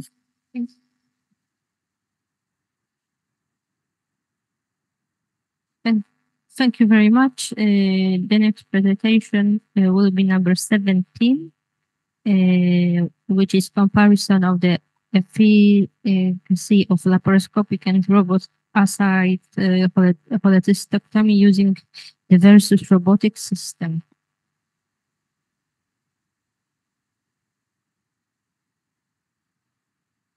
Oh, okay, so you will be that's okay. Oh, okay. So we will wait.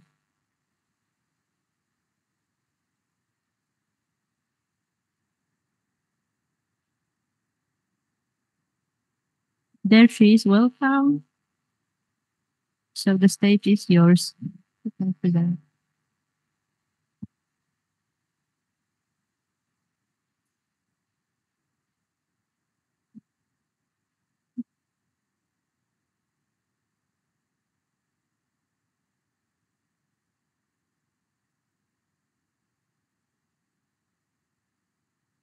Good afternoon, ladies and gentlemen. My name is Susanna Szewczyk, and I'm going to tell you about the study and to be more specific about the comparison of the efficacy of laparoscopic and robot-assisted cholecystectomy using the versus robotic system. Let's start from the beginning.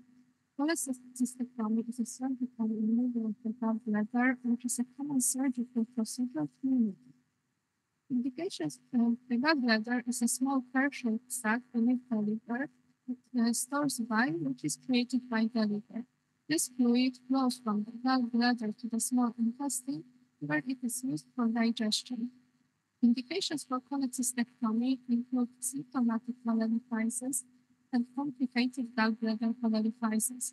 Asymptomatic, incidentally discovered cholelithiasis does not by itself contribute an indication for surgery. Gallbladder operations are the most common procedures performed in general surgery. Currently, the majority of cholecystectomies are performed laparoscopically.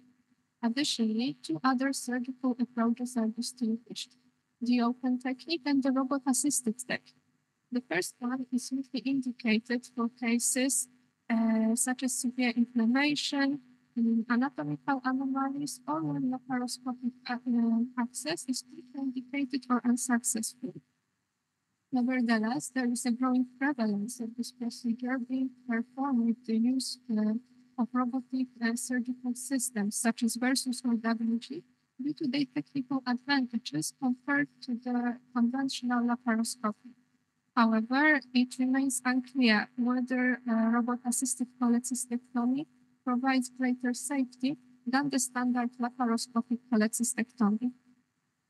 Moving to our study, the aim was to compare the efficacy of laparoscopic cholecystectomy and robot-assisted cholecystectomy using the versus robotic system, as well as to analyze perioperative complications. We performed a retrospective analysis of medical records of patients undergoing planned laparoscopic cholecystectomy and robot-assisted cholecystectomy in the Department of Digestive Tract Surgery between the 1st of June 2023 and the 31st of October 2023. Our study group consisted of 75 patients, 26 males and 49 females. The mean age was 52.25 and the median BMI was 27. Patients with biliary fistula were excluded. There were 39 laparoscopic cholecystectomies and 36 robot-assisted cholecystectomies in the analyzed group. Clinical symptoms were presented in 65 patients, 33 in LC group and 32 in RC group. The most common was abdominal pain, presented in 44 patients. Other symptoms included vomiting, jaundice, loss of weight, nausea, diarrhea, feeling of pressure, constipation, lack of stool, or indigestion. Additionally, we identified a subgroup of asymptomatic patients underwent a cholecystectomy due to the presence of gallbladder wall thickening by dilatation or gallbladder polyps. The most frequent ASA score was 2, reported in 32 patients in LC group and 28 patients in RC group. One patient in RC group was classified as ASA1, while 6 patients in LC and RC groups were classified as ASA3.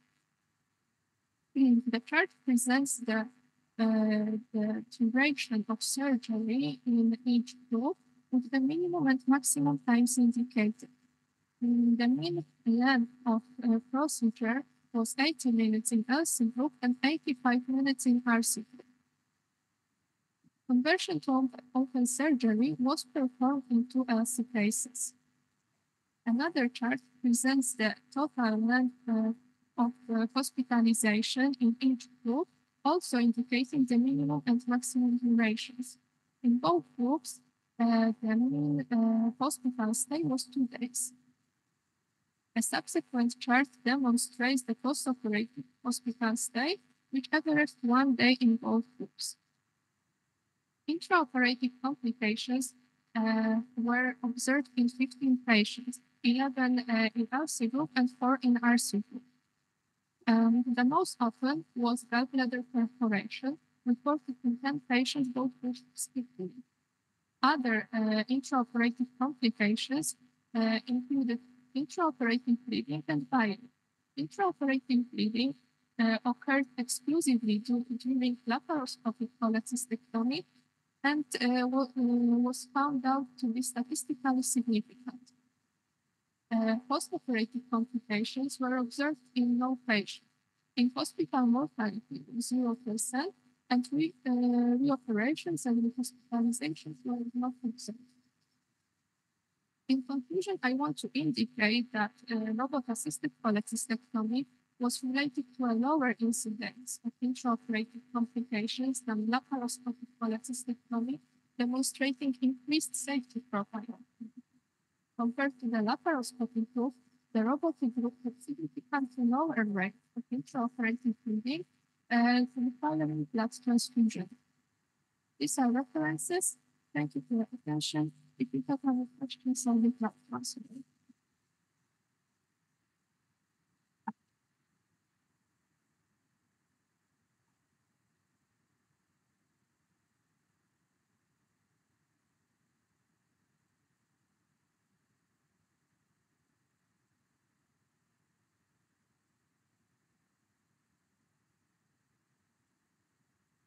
W takim razie ja zadam pani pytanie, to znaczy podzielę się taką, I ask you the answer about unbelievable thing when I read 30 years ago in our news of medicine when cholecystectomy maybe caused depression. It's unbelievable. Maybe there are some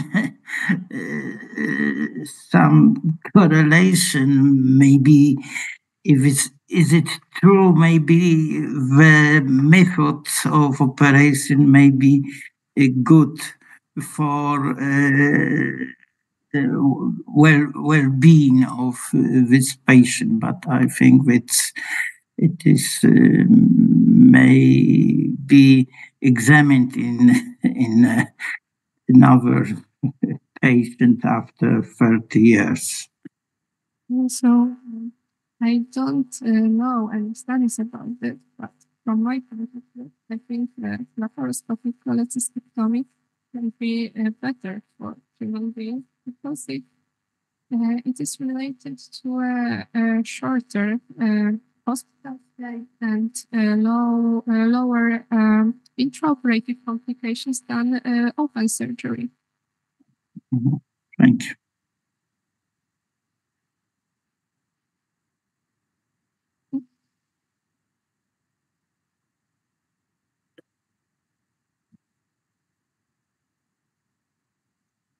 We can go to our another presentation, which is number 18, which means non-invasive imaging of individual histological carotid plaque features at diagnostic accuracy meta-analysis.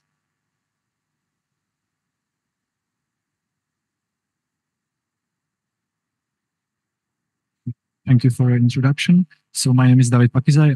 I represent the Czech Republic here as I'm a PhD student of clinical neurosciences at the University of Ostrava. I have nothing to disclose. This work is a result of my internship in Lausanne University Hospital in Switzerland, where I have been to learn how to conduct the methodologically well meta-analysis. So to present you the disease, so carotid atherosclerosis inductive stenosis is very common in a population, particularly in older age. and is responsible for up to 25% of all ischemic strokes. Back in the time, the degree of carotid stenosis was considered the main stroke risk factor. However, over time, it was found that the composition, the morphology of carotid plaque plays the key role in a stroke risk stratification. So plaques can be stable or unstable, which are prone to rupture. The unstable plaques are typically consist of a ruptured fibroscap or ulceration, irregular surface, intraplaque hemorrhage, large lipid-rich necrotic core, and inflammation with neovascularization. We have non-invasive imaging modalities like computed tomography, CT, magnetic resonance imaging, MRI, and ultrasound, and they can really well detect a lot of different carotid plaque features. So I said that the individual plaque characteristics are related with stroke. To present you some facts.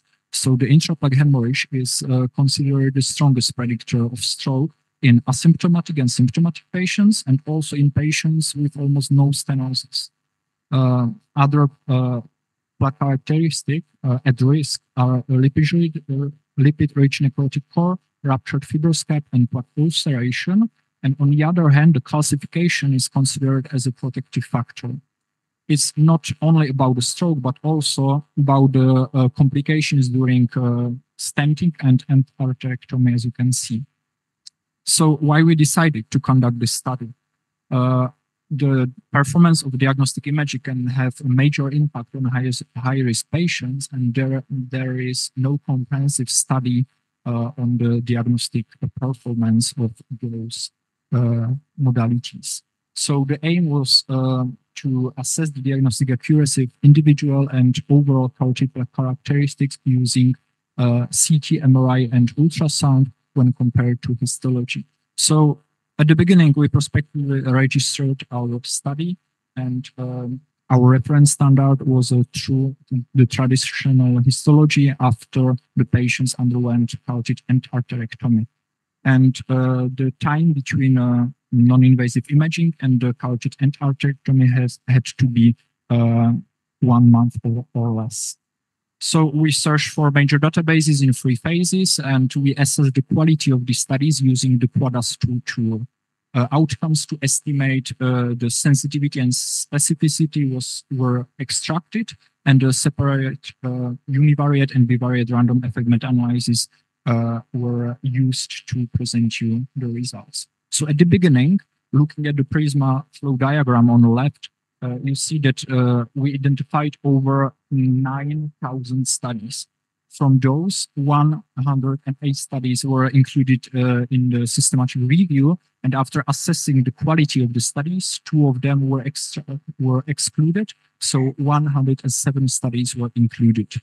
To present you the results, we extracted, or we found in those studies 16 different plaque characteristics.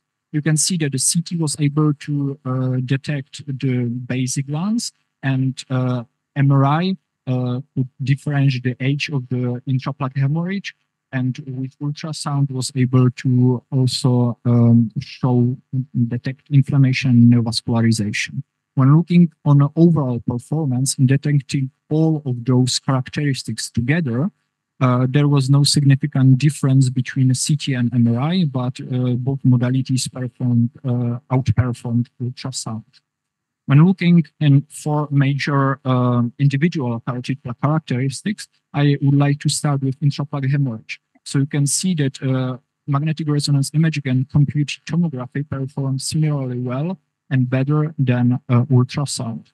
In detection of lipid-rich necrotic core, all 3 imaging modalities performed similarly well without some statistical significance.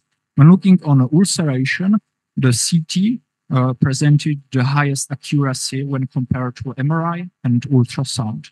And when looking on calcification, you can see also the similar performance of the 3 imaging modalities.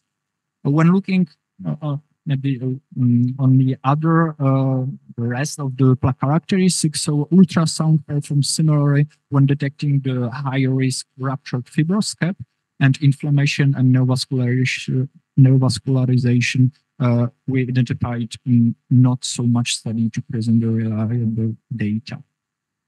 So to consider some limitations of the study, we so we found a high level of heterogeneity because there is no consensus on imaging criteria regarding the individual carotid characteristics. And someone can notice that we included studies from the beginning. So no time limitation was included, but despite that, we didn't notice the change in diagnostic accuracy over time. So to conclude, CT performed very well in identification of basic carotid plaque characteristics, particularly for detection of ulceration and calcification. MRI should be used for the overall and comprehensive assessment of carotid plaque morphology, as it is able to differentiate, for example, the age of the intraplaque hemorrhage. And for overall morphology, CT and MRI suppress US accuracy. But what to remember, that non-invasive imaging and carotid plaque characteristics should be monitored as recommended in the last 5 years by European guidelines. So thank you for your attention.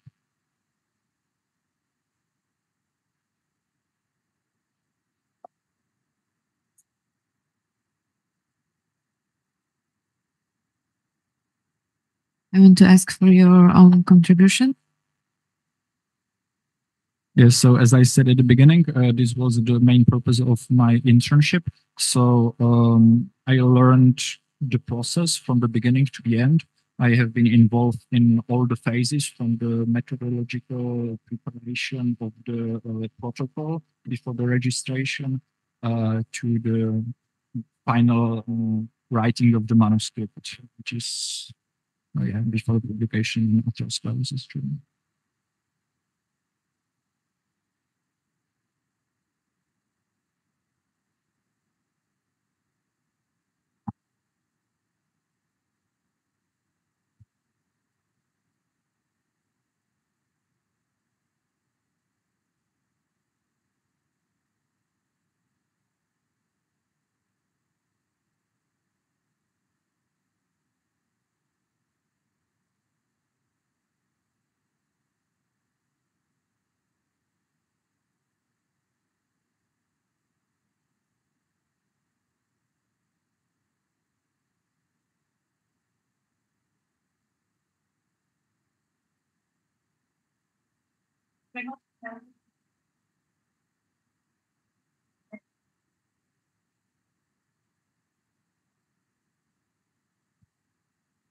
So sorry, it's me once again.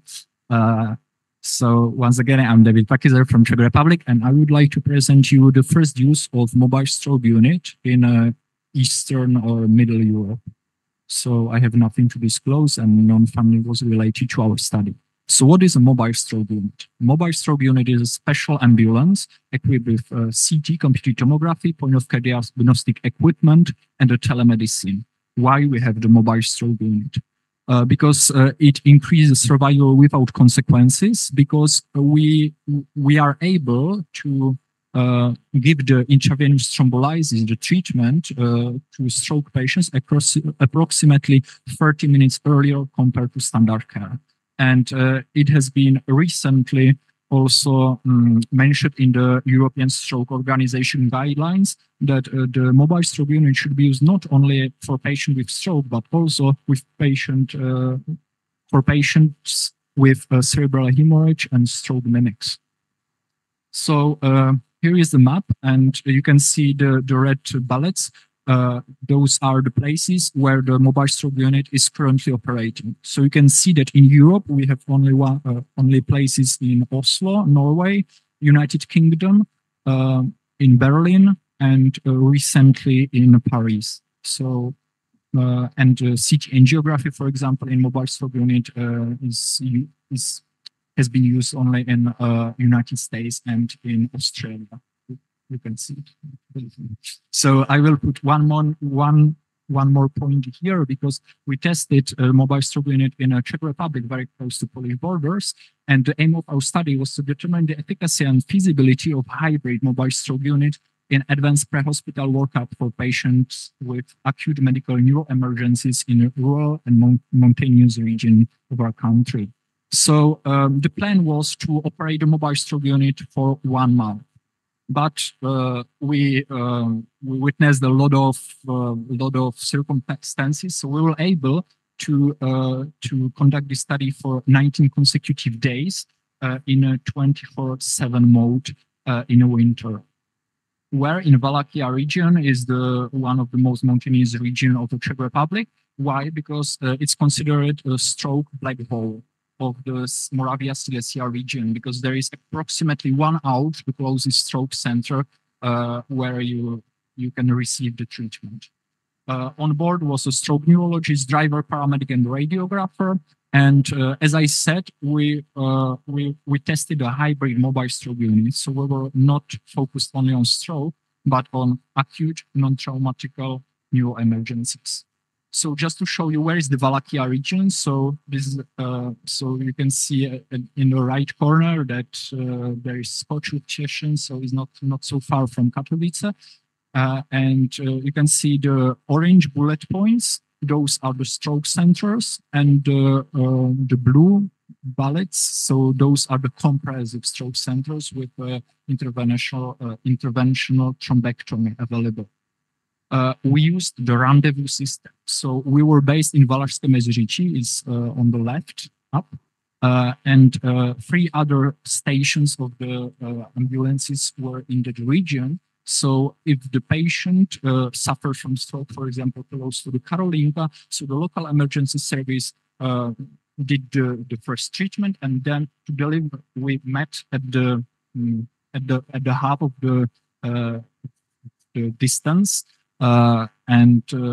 For example, I think 3 times we just had the handover at the petrol station.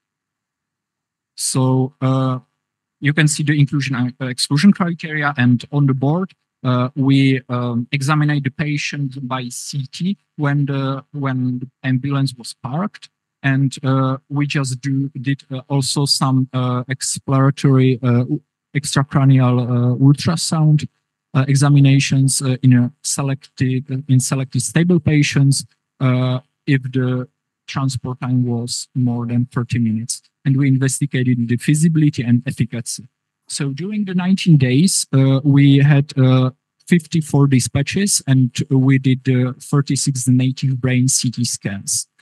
So you can see if we were only focused on stroke patients, so we would treat only 14 patients. But looking also on other acute neuroemergencies, we treated patients with epilepsy, with headaches. We also found intracerebral hemorrhage and brain tumor, and we were able to provide them with the fast pre-hospital care.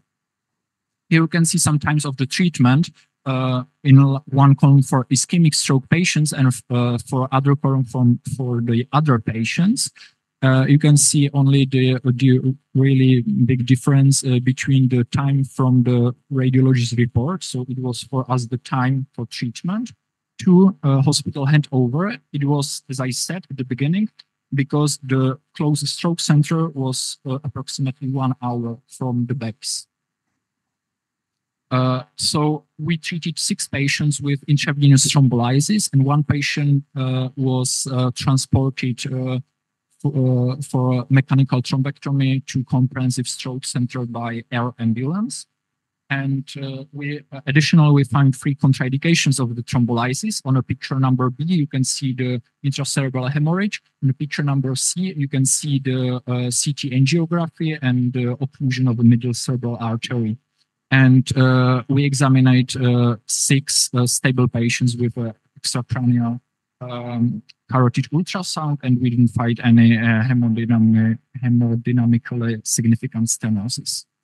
So the patients were delivered were brought not only to stroke center, and comprehensive stroke center, but also to other departments around. So it was really good that we used the hybrid mobile stroke unit concept in our study. So it was very good that we operated in 24/7 mode because we had approximately 25% during the night. And each patient received the diagnostic and the right diagnostic and the treatment, despite the very low temperatures and the snowfall that we experienced for the second half of the study. So we didn't notice any major problem with the CT scanner, for example. So to conclude, the hybrid mobile stroke unit concept in a rural and mountainous region was effective and feasible for not only stroke patients, but for patients with acute neural emergencies, and the mobile CT and portable ultrasound were beneficial for faster treatment decision-making. Of course, I have to mention some limitations. Our CT machine was 13 years old, so it's, of course, the limitation, and the ultrasound, the portable ultrasound was one of the first, so it can be, for example, Doppler imaging. The contrast agent was available because we had to found some special contrast agent in pre-filled syringes, so it was available only for second half of the study. But the perspectives are bright. So right now we have new high-quality ultrasound machines. We have photon counting CTs with very low of radiation, and we hope to see more hybrid MS use in Europe, particularly in our Eastern Europe. So thank you. And thank you for the people. Thank you to the people that brought the mobile stroke unit here for testing in Czech Republic, and also to the amazing group of radiographers. Thank you.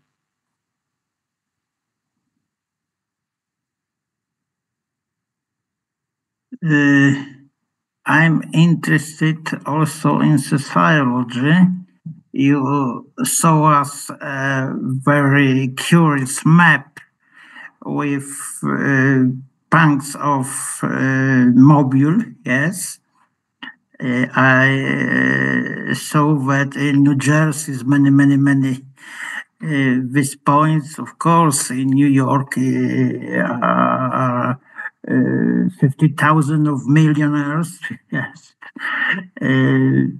Maybe in Israel there are not any mobile, yes. Maybe while war it's not possible. Some punks in Europe. What is your opinion to spread this technique of giving health? Thank you. There is a very good question. The main concern and the problem with a mobile stroke unit is the price. So you have to buy the mobile stroke unit, and it's approximately $1 million US. But it's not that much if you have to pay it once, but you have to keep it operating. So it's another 1 million to keep it operating every year. So that's the problem. But hopefully we can decrease the costs of the operating of the mobile stroke unit with the telemedicine, for example. And we are focusing our research to develop and to bring the mobile stroke unit to the Czech Republic. To build our own mobile stroke unit. So we are looking at this. So at the beginning, if you are able to achieve, for example, some grant, so it's easy, to operate the mobile stroke unit within the first, for example, 5 years. But after that, we have to implement the mobile stroke unit to our health system, and this is the main problem. Are you one in Middle Europe? Yes. Yeah, we were the first one in Middle Europe and in Eastern Europe. Congratulations. Congratulations.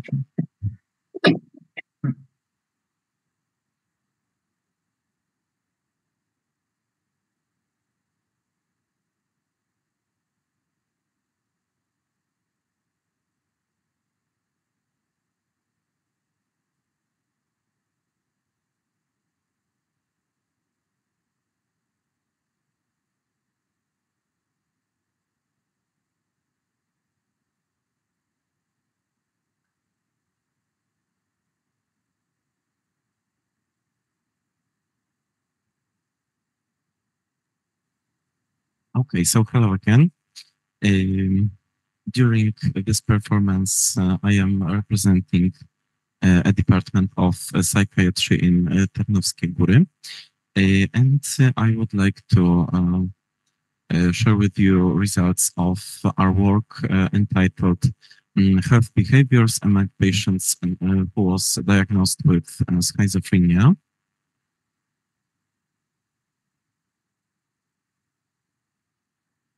Here's the title again, and the members of our team. Okay, so what really schizophrenia is? It is a disorder from a circle of psychotic diseases, and this is associated with significant difficulties in comfort of life. It is most often related with a decrease of this comfort.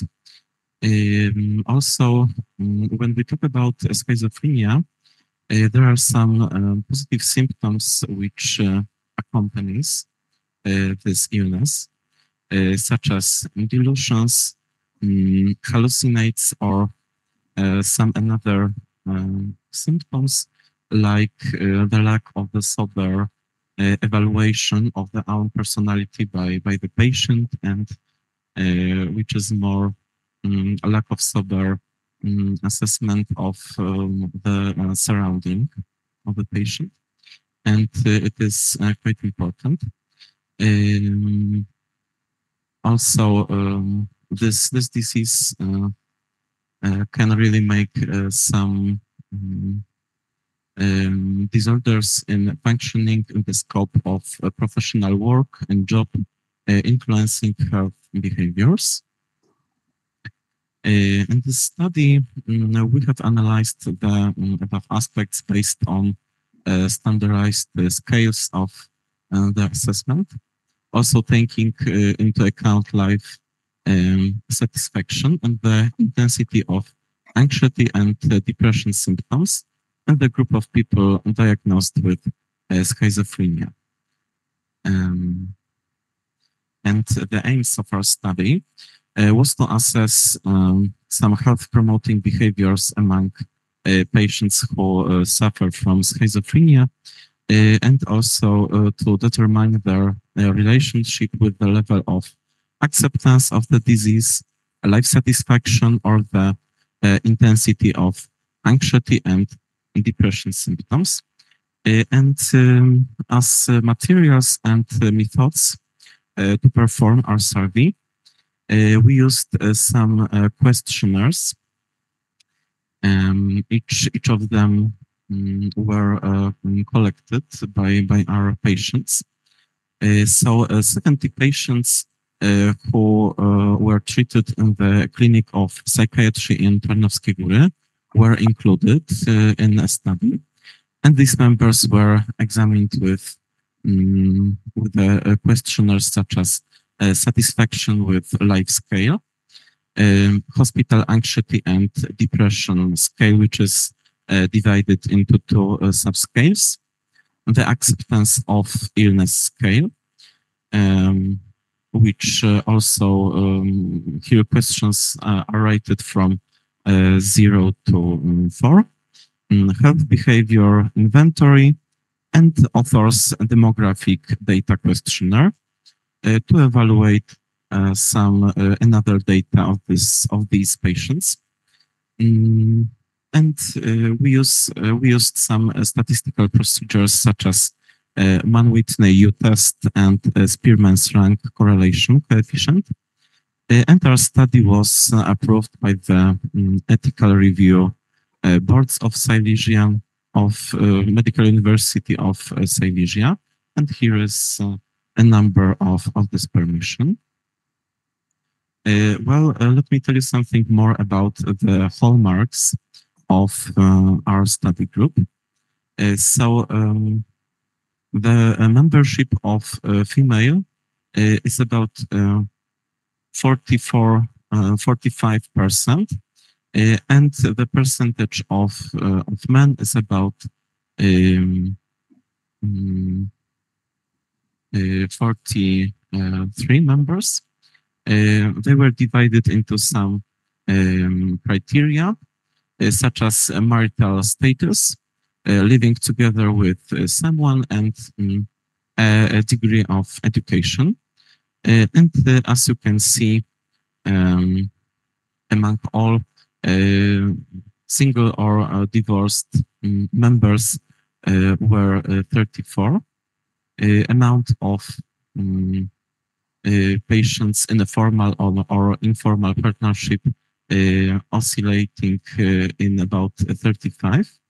In case of living together with someone, here the membership is 52, with the answer yes, and 17 members with an answer no. And in case of educational degree, here 24 of members of this study have a higher educational statement. Medium is 36 members, and primary education or graduating from a trade school is about 9 members. We also measured a duration of the disease, which is quite relevant as we think, and a median of the disease is about 7 years, and also a median BMI of our members oscillating in about 28. Well, and how about results of the study? When we compared our results in the questionnaires which are mentioned, on the scale of health behaviors and acceptance of illness, life satisfaction, depression, and anxiety disorders, the difference in results was not statistically significant when taking into account the division of the group by gender. The assessment of dependencies between the parameters showed a statistically significant negative correlation of the average score achieved on the overall scale of declared health behaviors, and in the subscales, which is health practices, preventive behaviors, and positive attitude, with the results of the HADSD scale, which means a scale of depression. And also another result of our survey is that the mean score obtained in the subscale of positive mental attitudes correlated negatively with both of these factors, which are anxiety and depression. But what is quite interesting, as I have to admit that I did research with the use of PubMed and Google Scholarship, and I have found some results that there are some significant positive correlations between parameters which we have measured. And me and my team think that that's because a quite small amount of a membership of our study, because it was 70 members, and we sure we have to extend this membership, because in another works it was for about 150 or 200 patients. Okay, and how about conclusions from our work, from our paper? Taking care of one's own well-being and the group of patients diagnosed with schizophrenia, assessed on basis on the HBI or IZZ scale, is associated with higher life satisfaction, contributing to the reduction of mood disorders and emotional tension, regardless of gender.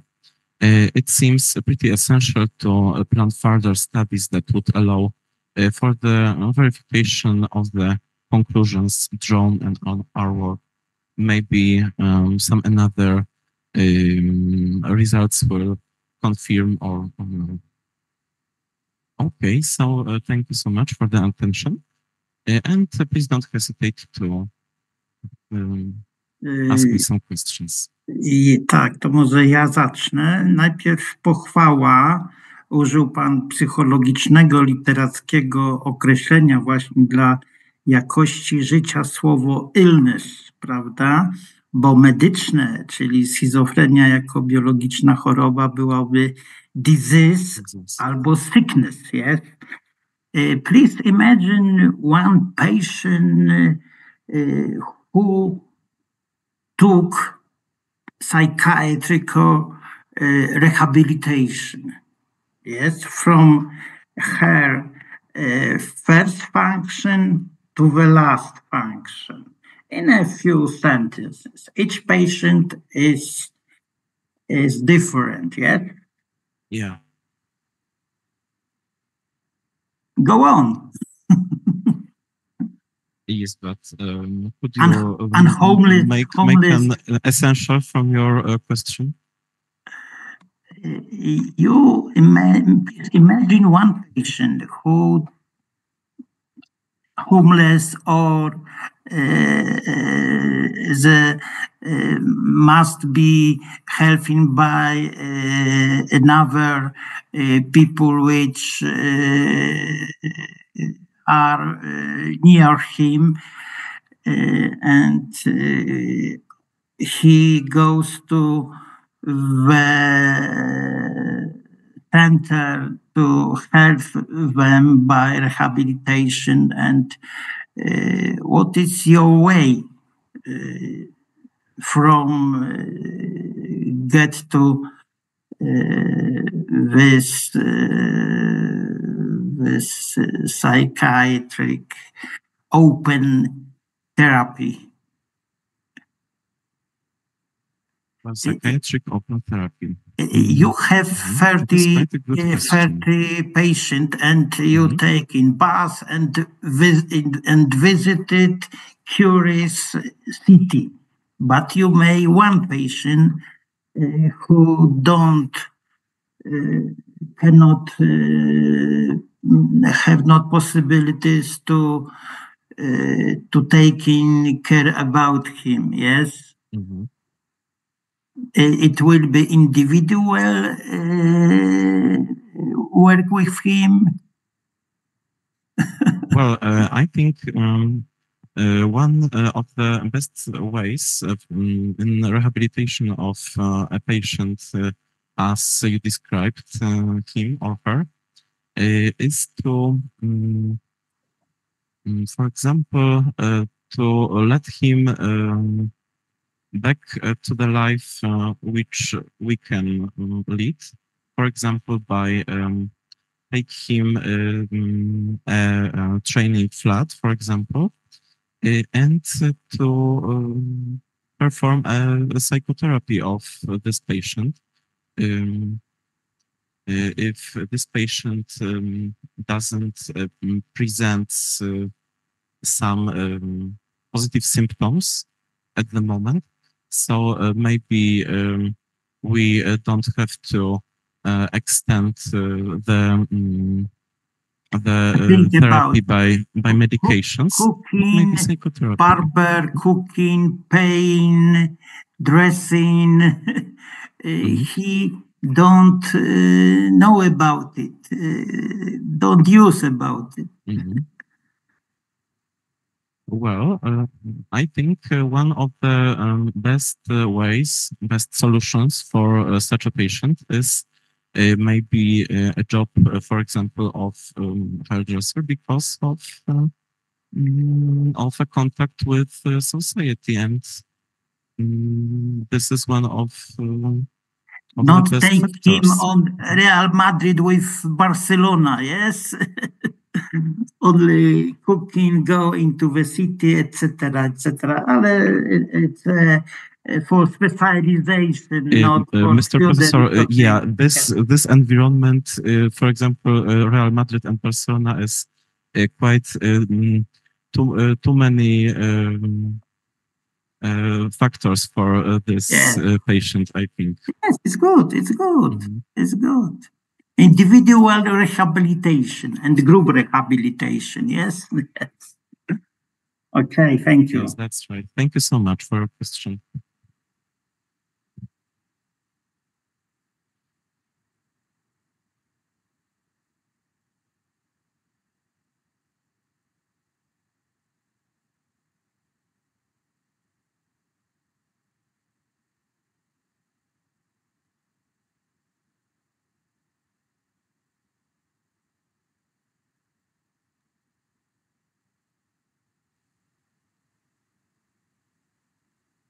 Sorry, I have a question.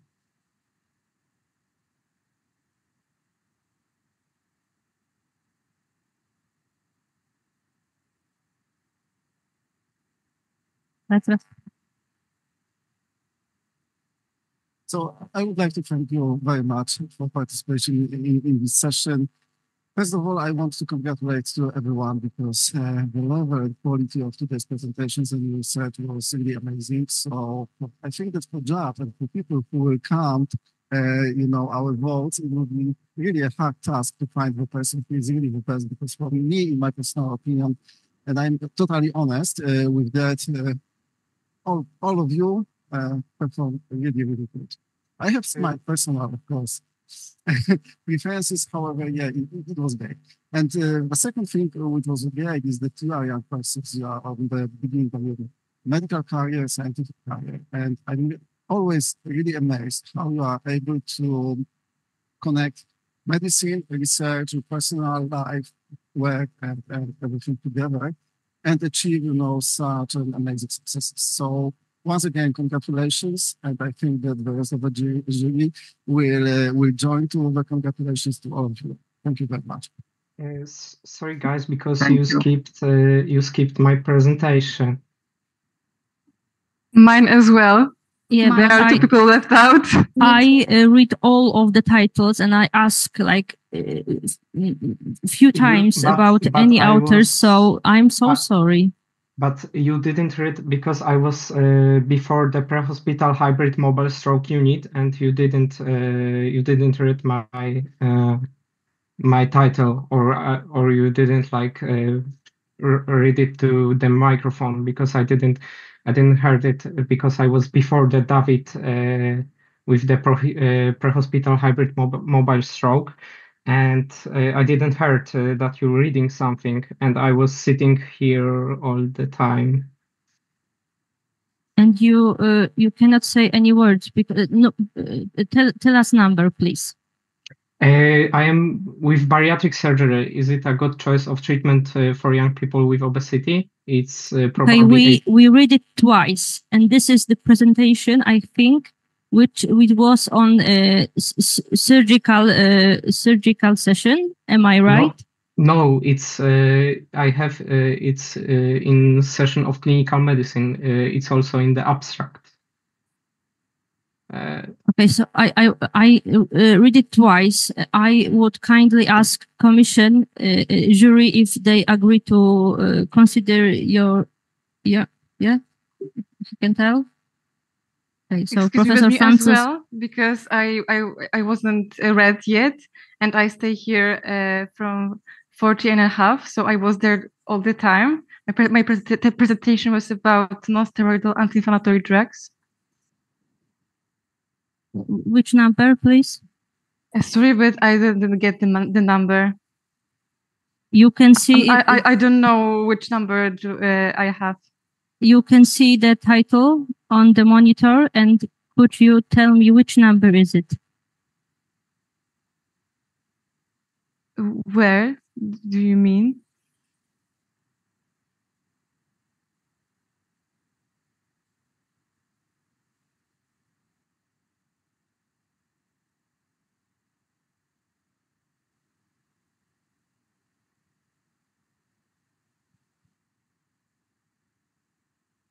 Is the fourth number.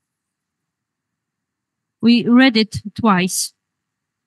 Sorry, but, Teraz tak po but I polsku didn't powiem, hear bo że tak powiem, moja cierpliwość też się już kończy, przepraszam Państwa. Natomiast no, jeżeli nie mówiliście Państwo, trzeba nam było cokolwiek napisać.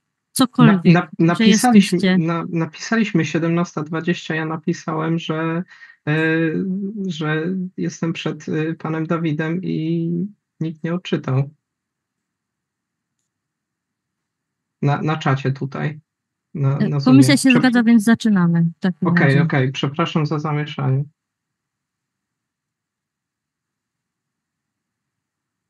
Mogę udostępnić?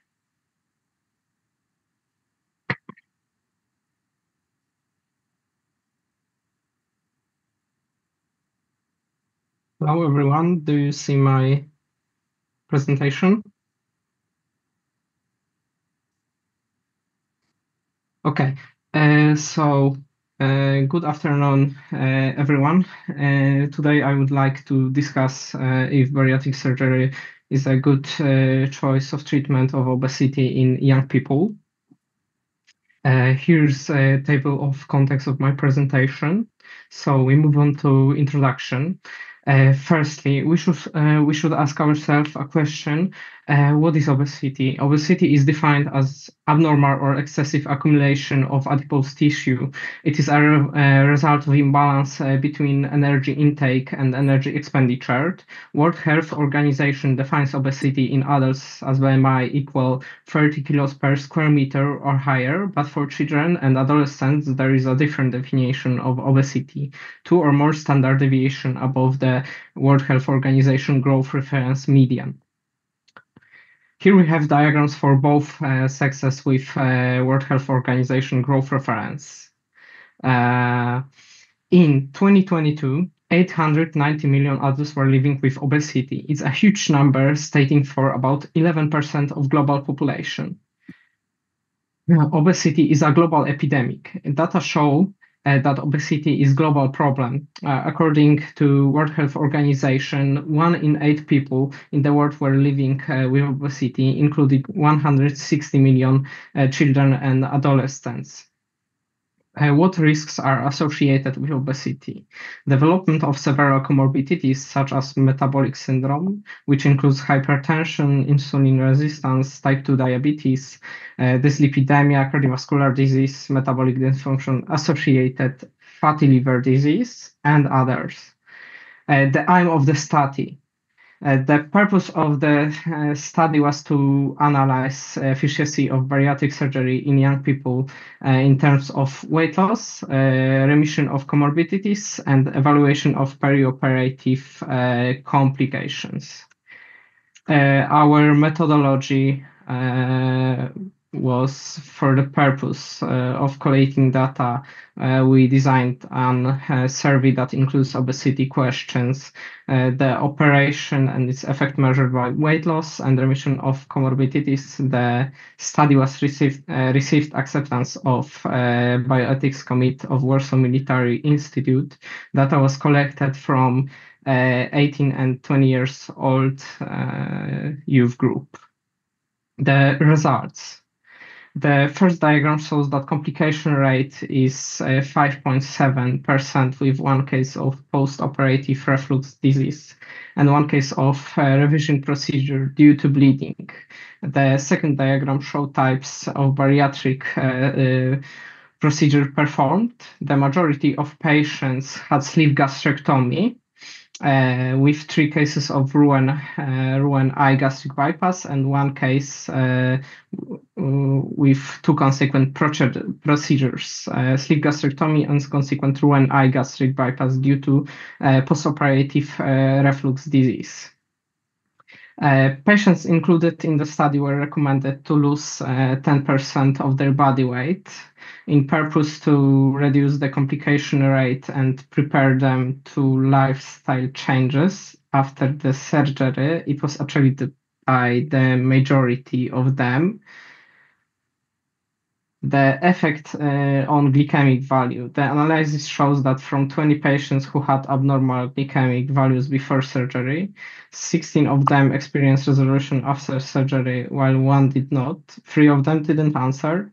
The binomial test yielded a p-value under 0.05. This provides strong statistical evidence that bariatric surgery has significant positive effect on improving glycemic values. So now we move on to weight loss after the surgery. The blue diagram shows the average weight before the surgery. The one shows the average BMI 12 months after the surgery. The BMI loss was 16.4. Here we have the BMI distribution at surgery and 12 months after. It was a comparison between study and the control group. Here we have change in BMI from surgery to 12 months later. They are quite similar in both groups. So, conclusion, bariatric surgery should be considered as the mainstay of treatment for obesity, also in young people, due to its low complication rate and high efficiency measured both by BMI loss and remission of comorbidities. However, it should be completed by lifestyle changes such as diet and physical activity. But further research is needed to fully establish bariatric surgery as the method of choice of treatment of obesity in children and adolescents. And take-home message, bariatric surgery should be considered a safe and efficient method for treatment of obesity in young people. Here's my bibliography, and thank you for your attention. It was a pleasure. And thank you, jury, for this opportunity that I can present it. Thank you.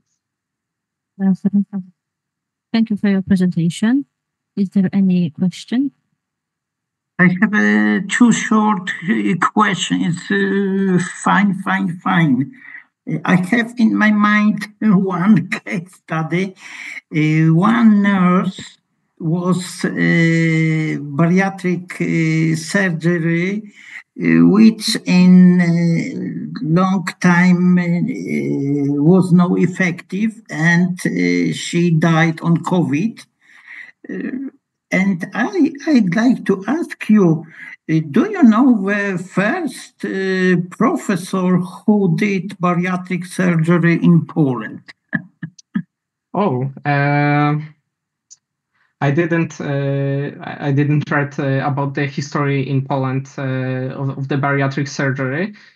So I don't know if I don't know, like I know that our doctor professor who is doing with us our project, he was the first with Da Vinci robotics that did bariatric surgery with free trocars. It was chief of my friend, Professor Weleżał from Warsaw. Yes, I think that it was Professor Marian Pardella, I think, but I don't know exactly, yes. But I think that it's very, very good to know which transplantation, heart and another, as Professor Bros, which honoris causa in our academy. So I think that history of medicine is it took us energy to examine many factors. Yes. Thank you. Thank you.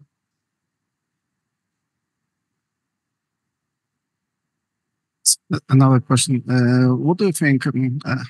Is it possible that in the near future, the bariatric surgery will be replaced by the modern anti-diabetic drugs, like, for example, Ozempic and so on?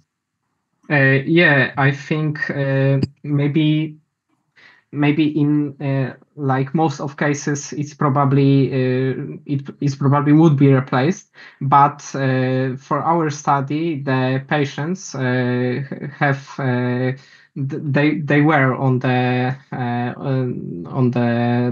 pharmacology, but they didn't get significant effects, and they get yo-yo effect. So for some patients it would be probably better than do the surgery, but not for all the patients. And I think if they do the pharmacology and the surgery, it would be the most effective. Okay, thank you for your answer and presentation. And the next presentation will be number 4. Awareness of non-steroidal anti-inflammatory drugs, NSAIDs, among Poles. Thank you very much. Do you hear me well? Yes, and we can see you. Great. Please share your screen with us.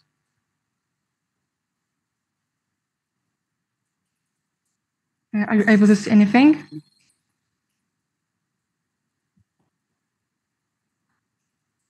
No? Do you see anything? Yes, we see. Oh, thank you very much. So my name is Eliza Kabat. I represent a small group from Szczecin, from Students' Scientific Association of Lifestyle Medicine. And our study focuses on use of over-the-counter non-steroidal anti-inflammatory drugs, in short, OTC and SIDs. These are the most commonly used pain-relieving medications. And they are also widely available. So that means that you can get them in the pharmacy, in supermarket, as well as in the petrol station. But only a small amount of people are aware of the possible side effects or even a poisoning. So our study was conducted on a sample of 567 individuals on a general population of Poland. It was a survey in both paper and online form. So first we asked about the most commonly source of information, and as expected, it was first physician, and second the informational leaflet. But we wanted to explore this further, so we divided our respondents into 2 age groups, one under 40 and one 40 years or older. Sorry, we see your first slide, your title slide all the time. Do you change the slide? Okay, I change my slides. Okay, so we still see the first slide. Oh no. In the title. I don't know how to change it.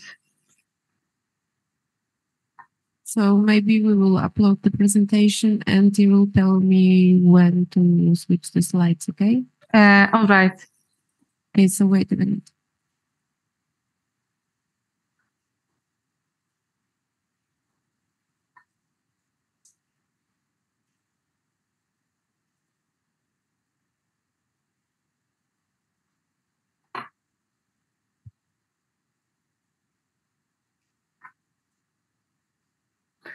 So please change to the fifth slide, presentation slide. Thank you. This one? Yes. You can continue. Right.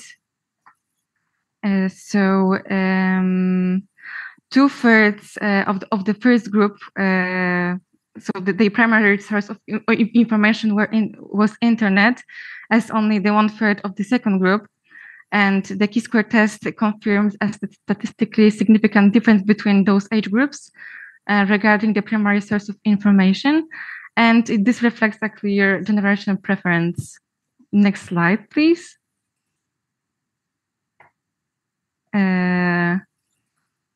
Once again, next slide.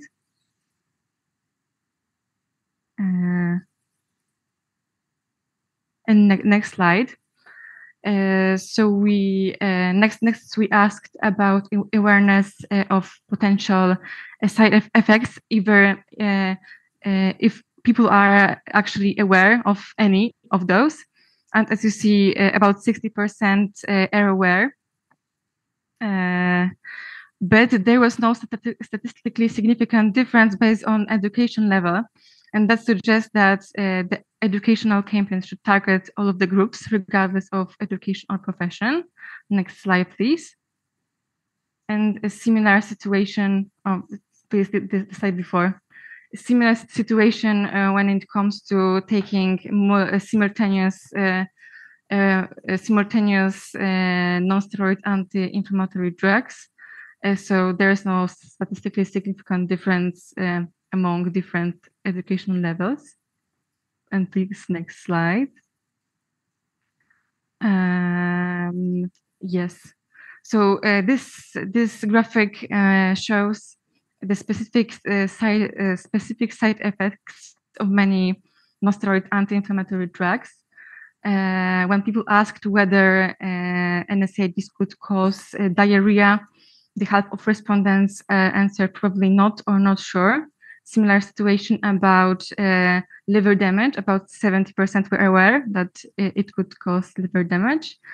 In contrast, only 30% of respondents were aware that those medications could cause acute kidney injury, and only half were aware that they could cause also diarrhea. Next slide, please. Then we investigated the frequency of use and place of residence. And this graph illustrates the relationship between NSAIDs frequency of use and place of residence. So residents of large cities reported using OTC anti-inflammatory drugs more frequently. About half of them use them daily or even more often. In contrast, people who lived in rural areas reported less frequent use. Next slide, please. Yeah, my favorite slide, opinions on availability. When asked if NSAIDs could be sold only in pharmacies, 50% of the people agreed that they should be sold only in pharmacies, but the vast majority believe that they could stay available without prescription. Next slide, please. And finally, a relationship between smoking and OTC drug use. So non-smokers reported a higher frequency of use among all usage categories. Though those differences were not statistically significant, but a linear trend was observed that smokers use NSAIDs less frequent.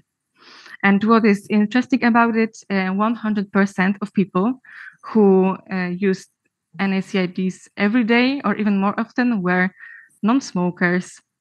Next slide. So that was it. Do you have any questions?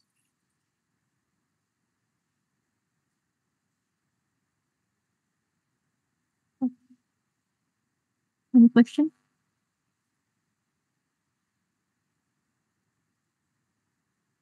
Maybe. Okay, so can you tell us what are the long-term consequences of abusing of this group of drugs? As you see, the main side effects were liver injury and peptic ulcers, but there are very different ways to injure our organs with non-steroidal anti-inflammatory drugs. I mean, I think that in Poland, we follow our Western neighbors, so we use NSAIDs even more often. That's great because we don't use antibiotics, but Although I think that we should educate the society about the possible side effects. And do you remember which ones especially involved in the liver injury? I'm not sure. Okay, thank you for your answers and presentation. And thank you very much. Welcome. The last presentation is number 5, which is. Hi, I am there. Okay, I will read the title, okay, and then you can proceed. The relationship between blood pressure, blood sugar, and anthropometric measurements in male workers. Hi, I am Feyza from Turkey. Now I am going to be presenting the relationship between blood pressure, blood sugar, and anthropometric measurements in male workers from nutrition and dietetic departments at Marmara University. The aim of the study is to determine the relationship between anthropometric measurements and blood pressure and blood sugar. This study aims to make preventive health services more continuous by focusing on the relationship between blood parameters and anthropometric measurements. The sample size was determined as 169. Exclusion criteria: individuals with conditions or medications affecting study outcome, for example, hypertension, diabetes, those outside the 20-65 age range, female, non-volunteers, or unable to communicate in Turkish, individuals with less than 6 months of experience in the construction industry. Hypothesis 1, there is no relationship between blood pressure and anthropometric measurements in male workers. 2, there is no relationship between blood sugar and anthropometric measurements in male workers. Is there a relationship between blood pressure and blood sugar and anthropometric measurements in male workers? This is our research question. Measurements: Akıcı glucometer used for blood sugar, Omron IT monitor for blood pressure measurement, questionnaire and food consumption records. Socio-demographic and health information were collected via face-to-face survey. A 24-hour recall method food consumption record was taken from the participant.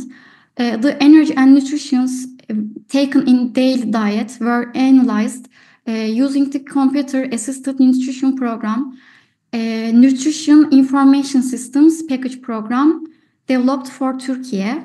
Physical activity was measured using the IPAQ. A body shape index used to assess the risk of hypertension. ABSI formula is a better indicator of metabolic disease than BMI for young men. It was calculated with waist circumference, BMI, and height. Statistical analysis were conducted using IBM SPSS. These are variables. Results and discussion. These are socio-demographic data of our participants. The highest percentage of education level was high school. More than half of the participants were married. Most of participants were living with family members. We asked the participants, how do you express your income compared to your expenses? Almost all of them said their income is equal to their expenses. More than half of the participants doesn't have hypertension in their family. Smoker and non-smoker percentage is close to each other, but smoker had the majority. Also, more than half of the participants doesn't have diabetes in their family. Most of participants said they are non-drinkers. Only 3 participants were on a diet. Also, almost all of them that said they don't use excessive salt intake and dietary supplements.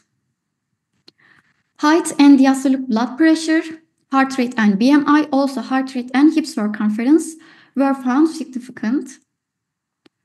Individuals who have quit smoking or alcohol show higher blood pressure levels than both users and non-users. In our study, a significant relationship was found between blood sugar and IPAQ score. And a significant negative correlation was observed between blood sugar and cholesterol. also blood sugar and vitamin D.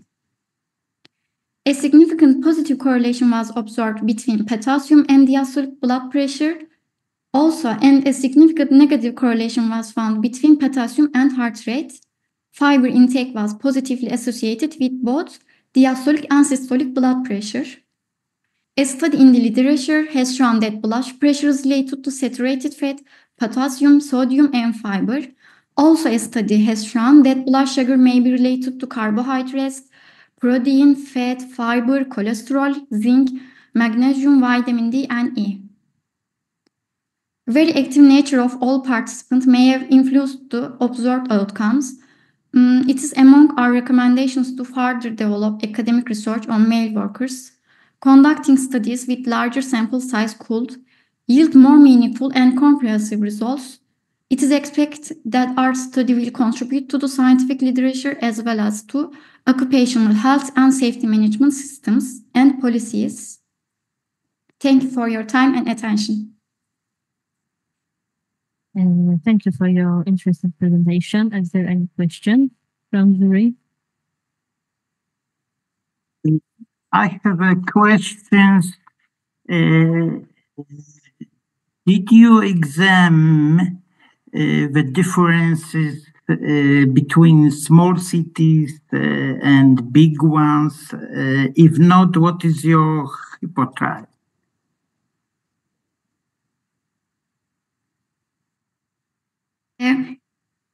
My friend Buse, can she reply? Hi, I am Buse Kırlak. I'm also the author of this study.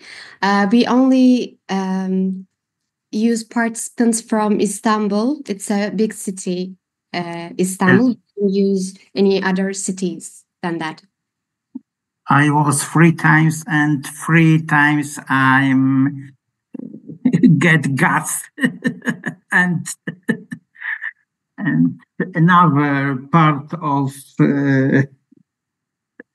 Turkish, the main street. I don't know what is your name. In Istanbul? Yes, Istanbul. The main protest, anti-political protest in my 3 times. So, it's Is there any other fine, question? fine.